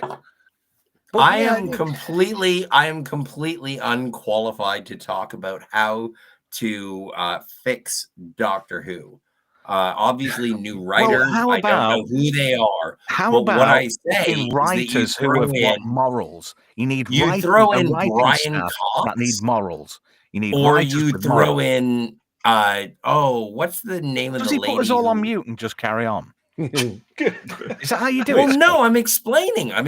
There are two options. It's either Brian Cox or Helen Mirren. No. What as the Doctor? Yeah. No, you're missing out on. I said recently on X that a perfect person to reboot Doctor Who and be the Doctor for at least 2 or 3 seasons would be, and get ready for this, Sean Pertwee. What do you reckon to that? I'm not I think against he it. would be fucking amazing. He's just like his dad. He doesn't take any bullshit. It'd be a hard Doctor. It'd be a hard reboot for the series. And I think, I can't remember his name. The other guy who I'd have liked to have seen as Doctor Who was the guy who played that fucking Spanish bloke in season 1 and 2 of Picard. Oh, fucking hell. Oh, I don't know his yeah. name. No, I know who you're talking about. No. Can't you're remember his wrong. name. Why are you gay? Not particularly. But- I'm not even fucking happy, Scotty. But Trev, does Oh, right, your fair idea enough. include getting rid of Jodie Whittaker and Judy's? You Yeah. just pretend they don't exist. Exactly. Yeah, just Retcon get them back on it. completely. You could Yeah, do no, I it. like You that. could I do think- it. Do it in the style of Dallas. You could have Pam coming out. No, Oh Bobby my coming out of the God. shower. You know, do it Oh. like that. Oh, why did I forget about this? You know who should be Doctor Who? Go on. John Hamm. No. No. I'm not yeah. I'm not You're going to asking. say Henry Cavill I'm next. telling. Is his name Santiago Cabrera? That guy from. Oh, what about Lalo from anyway? I don't fucking care. Oh, I can't remember his name now. But he was in a series where he played an Elon Musk type character. Was it called Savior? Did anybody see that show? No. And he was in that, and he did an English accent, and he was this like I said, Elon Musk type character. Aubrey Plaza. Oh God, no. What are you talking about? No. Her autism and my autism do not mix. Oh, her autism and my autism are absolutely compatible. Didn't her recent Don't say husband it. recently Leave her depart the alone. planet? Leave her alone. No, I'm just asking a question. Yes. I'm just thinking she's available. I wonder what she'd say to a little fat man with a tiny cock. Hello, Trev. I believe the word that you're looking for is no. It would end with the word off. Probably. Yeah. Yeah. Or get me off. I'm just saying that, like, I don't think she's all who do we that have? bag of Like, fucking Haley crisps. Atwell would be a really good Doctor Who. I think no more female Doctor Who's. You've got your Time Lords, you've got your Why? Time Ladies. You can You're have racist two or time. something? No, you could Why have does that two make me time lords. racist? I just looked up what It Sean doesn't. Pertwee looks like. Yeah, Exactly. absolutely, he should be the Doctor. Yeah. Absolutely. You what, gamer? All right. Sorry, I didn't hear Oh that. no, Sean Pertwee. I agree with you. I had to look up because I couldn't place the face. Yes, he would be a good He would replacement be. as the He Doctor. would be a fucking solid, hard reboot. Yep. Yeah, but no He put played It's an Alfred in idea that- Gotham. But it's an idea that we've already revisited before because it's not. Capaldi. Yes, it is because No, it's not. Capaldi said, You can make- "Why you did can I make it- revisit You can this make it stand space?" out and do its own thing. It can be its own thing instead of rehashing what you've had. Instead of it being a fucking cliche of every other fucking sci-fi show or sci-fi theme or storyline that's ever been, you need people who are passionate about the show, right? Who aren't biased by gender or The sexual message. or the message. Oh, that's 23. Somebody's winning That's the prize. 24. You Whoop, both said one. whoop, whoop, whoop. Right. Let's see. Let me pick somebody out of the chat. Bog-dwelling and- hobbits. Oh, shut your tits, you. I right, will shut just my going tits. through the chat. Franco Walker, congratulations. You're the first winner on Fubar Friday. You've got your pick. You can either have a complete set of tennis or a lifetime supply of oxygen. Let me know in the chat what you'd rather pick, and we'll send help desk round with that for you in his lorry. And We still no got one that go- lorry. Oh, No one goes who home played empty-handed. Spider-Man? Pardon? Toby Who Maguire. played Spider-Man? Which one? And Richard Andrew- Hammond. The I think last it was one, the Hammond. most recent Spider-Man. Tom Holland. Yeah, Tom Holland. Yeah. What No. if he was just like a scrambling, No. scared Doctor Who? No. No. Andrew Oh. Garfield would probably make a good doctor. Actually. Oh, Jesus. Oh, that's not a bad idea. Right, I'm thinking this is possibly Swappers, one of his soccer accounts. Richard Ayoade That would be a very- terrible doctor. Richard Ayoade. He sounds like he needs a shit and to blow his nose at the same time. Do you know that's a put-on that- voice? Trev, That is what? can you put Feltz Five's comment up? He's typed it several times now. Yes! Is it this one? No, that's it. Yes! There we go. Oh, here's one. Daleks. Hey, our swappers would like this one. And I know quite a few of you in there. The oldest gamer says, sword, don't... Oh, sorry, wrong one. I'm shit That at we got- this. After like 9 episodes of doing a live stream, you'd think I'd be getting a fucking clue by now. But Sword in the Storm Atwell, I says, think Atwell would be could a good actually pull companion. off. I think Atwell could. Who? I think Me? Well, that was You more love like the Hotel Hobbit, Melvin, yeah. though. He doesn't like Haley. Come on. I like girls doing amazing things. Anyway, Oh, this is interesting. Flav says, I'll take the air, please, Bob. Gavin Blackburn, he says, oxygen. Yeah, oxygen. That's a good one. Yeah. fantastic. And Are you lifetime going to supply gamble of for the oxygen. star And- prize? Right, everybody, a round of applause for Franco Walker, the first winner on a Yay. Trev live stream, who's won himself a lifetime supply of oxygen. Well done. Here's one for you, Scotty. Tom says, Scotty, have you done 2 bottles of Baileys?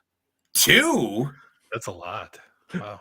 Hey, and speaking of interesting comments, Digital Shut your Artisan says, tits, shut your you." tits, you. Best thing I've heard all night.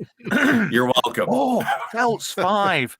He's on about Matt Holness, the guy who played Garth Marenghi, would be good. I think, yeah, Matt Holness would be good. And here we go, Scotty. This is you. This is the Scotty effect. Everyone talk at once. We're going to stop doing that, right? I'll let you know when you can Make talk. no promises. I don't know Shut what your you tits, you. do. That's it now. I'm going to greet you with That's- that. yeah, I now. think No, you no, know I what mean, I you think is yeah. Yeah. It's fine. Well, congratulations to Franco on winning. And an interesting comment from Feltz 5. Dean Lerner, that's the guy. It's just Richard Ayoade, but with a shotgun in Dark Place. Oh, we're going to have to do that one night. We need to, get swappers on, because he loves Dark Place. Did you see it, Help Desk? What, Dark Place? Yeah. I've been working my way through it. I've had a lot of other things to watch, and halftime hasn't helped because my entire time is taken up with making sure the kids don't attempt anything stupid. True. But I bet you've not seen it, have you, Gamer? No, I have not. Oh, it's a shame. Dark Place is good. It is. It's a spoof. It's like a spoof of a spoof that breaks the fourth wall of spoofs, if that makes sense. Everything's ADR'd. It's lovely. I'm going to give it until 1:15, lads, and then I'm leaving now. I'm leaving now. I have to go pee. Well, fuck off then. Bye. Well, I will. Thank you so much for having me. And Take care, Scotty. I hope you guys live long and prosper. And fuck you I later. appreciate everything. I will. You know what? I'm going to bend over and spread, and I hope that it is. Well, I hope somebody fills that gap for you and you enjoy it. Go watch some Stingray and have a good evening. Yeah. No, I'm going to go watch Captain America 4 again. Oh, for fuck's sake. I bet you're into... I bet he's into S&M. He's the kind of bloke that pays to be hurt. He loves that. I thought you meant Marks and Spencer for a second. I got really confused. Ashen Prism says, spoofing the spoof of spoofs. I agree. Yes, you've got to have a good spoof now and again. Yeah. Oh, I love... As much as I love you, Scotty, it's a breath of fresh air when you fuck off. Jesus. Oh, it's like a concrete mixer on acid, isn't he? Or a JCB on acid. The thing about Scotty talking is it's fine. His life seems so much brighter when he stops. True. I don't know how he breathes. He must breathe through his fucking ears or something. Because he doesn't take a breath. We need to talk to anti-derivative Jill about how to keep him on a leash. Oh, God, no. We're back to the S&M thing again. Never mind. Yeah, I think he'd enjoy it. I really do think he'd enjoy it. Chat, you've been a bit too quiet, right? As there's like 14 minutes of the show left, I just thought you might want to get your word in on anything in particular. It's up to you. Get typing, tippy-tapping. And if you know somebody who's got no life and you think they might enjoy this shit, please tell them to consider subscribing to the channel, like the stream, and comment below, because I love replying. Have you noticed that? You go to some people's channels and they very seldom reply to everybody, but I always make it a point to actually go in and thank everybody, or reply to everybody, or like on the comments and stuff like that. Group. We got 23 people still. Yeah. I know. I enjoy it. I love.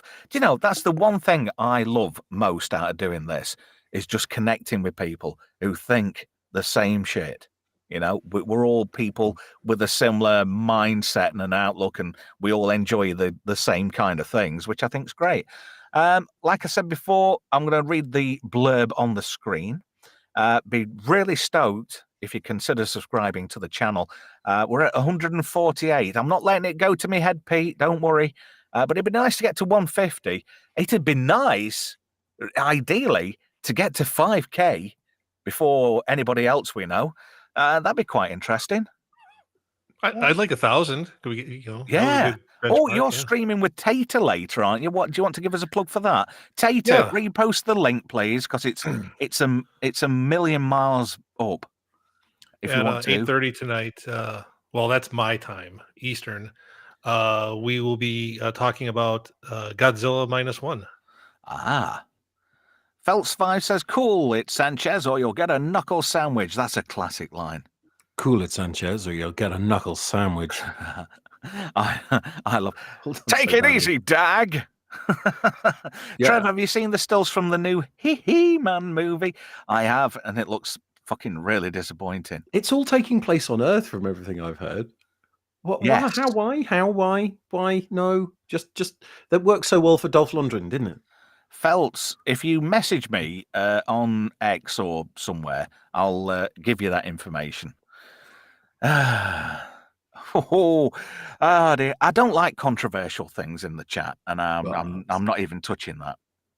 Wise choice. Now look at this, you knob end. You said it wasn't a race, and now you're saying it's a race to 5K. No, I said, wouldn't it be nice? That's all I said. I didn't say it was a race. I said it'd be nice. There is enough internet to go round for Isn't there everybody. just? You know? But like I said, I'm not doing it for the big-headed shit. You know? I'm doing it for the fun. I'm doing it to enjoy it. But if I can get as many people watching as possible and we're sharing the fun, because right, help desk, what did we say? The initial mission statement was to make YouTube fun again. Did we or did we not say that? We did. That is what it's entirely based on. It's changed its name a couple of times, and I love the fact that in my message box it's just listed as a good vibes YouTuber's ass. Yes, you did make a point of posting that. I mean, everyone Yes. talking at once. That's the best. Or Oh, you yelling at it's Scotty. fun. Could you breathe out I'm your sorry. ears? You know, that is the one thing that really fucking annoys me. I love Scotty, and I've told him before, but I don't want everybody competing just to fucking be heard. There's like people have said, there's enough internet to go around, and there's enough on the stream. And what knocks me the most, Gamer, you seem to get left out, right? I want you to start being a bit more vocal, you know? Yeah, no, you guys were going at it. I was happy Yeah, to but it's not the point, though. chime in here It's at the not end. fair on you. You're I good know. enough to be a guest on the stream, and I want everybody to have a fair shake. You know? Yeah, no, And Scotty sometimes is like a game of hungry hippos. He's a bit he's eating all the balls. He's got more balls in his mouth than anybody else. And that sometimes that can be a bit unfair to the rest of the players. Tater, where is he? Tater, repost that link for me. Have you got that link and I can post it on screen, Gamer? yeah, I'm looking for it. I thought If he you was can in there. do I that just for me. pinged him. Yeah. Oh, listen, do you know, you can't say anything to some people, can you? Because Prism Sport, people who say they don't want to raise means they really do want to raise. Trev, you do want to. No, I don't. I don't. Genuinely don't. And I think Manum is just in for the shit stir, I think. I mean, that's on you. If you're not, then fair enough. But yeah, I just want to have fun. Sword in the Storm says more than 3 shakes is a wank. Look at this.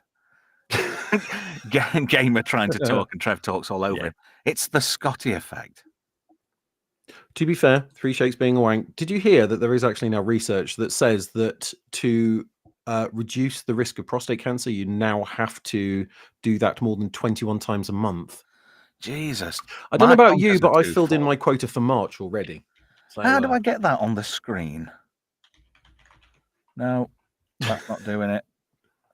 No. I'm not sure if I posted it right, but I just did. Oh, yeah. That's all right. That's better. There we go. Ta-da. There you go. There you go. In the chat, if anybody wants to watch Gamer and Tater having a good natter about Godzilla -1 later on, there you go. There's the link. Feltz did make a good comment, and he's not wrong. So you were. I thought you were done talking at one point. I started talking, and then you started talking again, and I don't think you heard me. That's why I'm wondering if Scotty, if there's a lag. Yeah, there's no big deal. Like I said, I do apologize. I don't mean to. It's just no. I don't think anybody really means to. Yeah. Anyway, we kind of killed it there, didn't we? Sorry, Flav says can confirm that does not work. Well, it doesn't hurt trying. Got to make sure. Speaking of Star Trek, you'd end up with a. Sorry, I'm doing it again. Sorry, Gamer. No, that's okay. I'm sorry. The MCU. Did you see that they're talking about a second season of both Hawkeye and no, the Witch program that I didn't watch? I'm trying to think. Well, Agatha, really? Agatha. Yeah. How can they do another series of Hawkeye? I thought it was all mashed up. He got run over by a snowmobile. Yeah, I don't understand because they allegedly just killed 3 shows that were in production, and you're going to bring these back. I heard why. I thought they were shelving all of those for a few years until everything calmed down. Oh, unless the Hollywood sites are just kind of, it's been a slow month. Because it seemed to be the run of all the Hollywood. I don't want to pick one out in particular, but the various media sites seem to be running with it all day today. Yeah, it's been a slow week, hasn't it? To be fair. Yeah. Well, post Super Bowl, yeah. I mean, this is a dead week, kind of. After the Daytona 500, I think you're kind of in a lull. Yeah. So, as somebody, I mean, I didn't watch Hawkeye. Was it Jeremy Renner? Did he Yeah. carry Oh, on I with the enjoyed it. character? Yeah. And is this I don't post-accident or is this before his accident? after because he's going deaf. Hey? Oh, you mean that real life accident? I thought you meant like all the battles in the MCU. No, This is no, no. before. He got run over by a snowplow or something, didn't he? Yeah, no, it was before. I want to say he was pretty messed up at one point. I don't know if he's back on form now, but I can't imagine so. I thought he was doing some. He was filming something. I thought he was back on his feet. I'm hoping so. Hey, Franco's made a good point in the chat. He says, "Have you ever seen Demon Seed?" Hey, it's got the voice of Robert Vaughn in it. Of course, I've seen it. That is a weird film. One of the weirdest films. Possibly the second or third thing I ever saw on VHS back in the day. Do you know what the first thing I ever watched on video? And it's considered a video nasty. Night of the Demon. I don't know if anybody has ever seen that. It's like a gory B-movie Bigfoot type thing. No, I've not. Oh, it's really bad. It is really bad. When everything was a video nasty. I remember being in a video shop and wanted to rent a certain film, and it was a cartoon, and my mother was dragging me out because it was actually an adult-themed cartoon. Oh no! Yeah, yeah. No, you're not having that. Come on. I think she appeased me by renting 2001: A Space Odyssey, and that was the first time I watched that. And at that age, I was like, "This is shit." But now I appreciate the film and what Kubrick was actually trying to get across. And I've overrun on time. So what I'm going to do, I'm going to thank everybody in the chat. Thank you to everybody who's watched tonight. I really do appreciate it. And thank you to everybody who's contributed in the chat. Thank you even to Scotty. Tom's just come out with a good one. Irotsuki Doji, Legend of the Overfiend. Yes, that is a fantastic manga.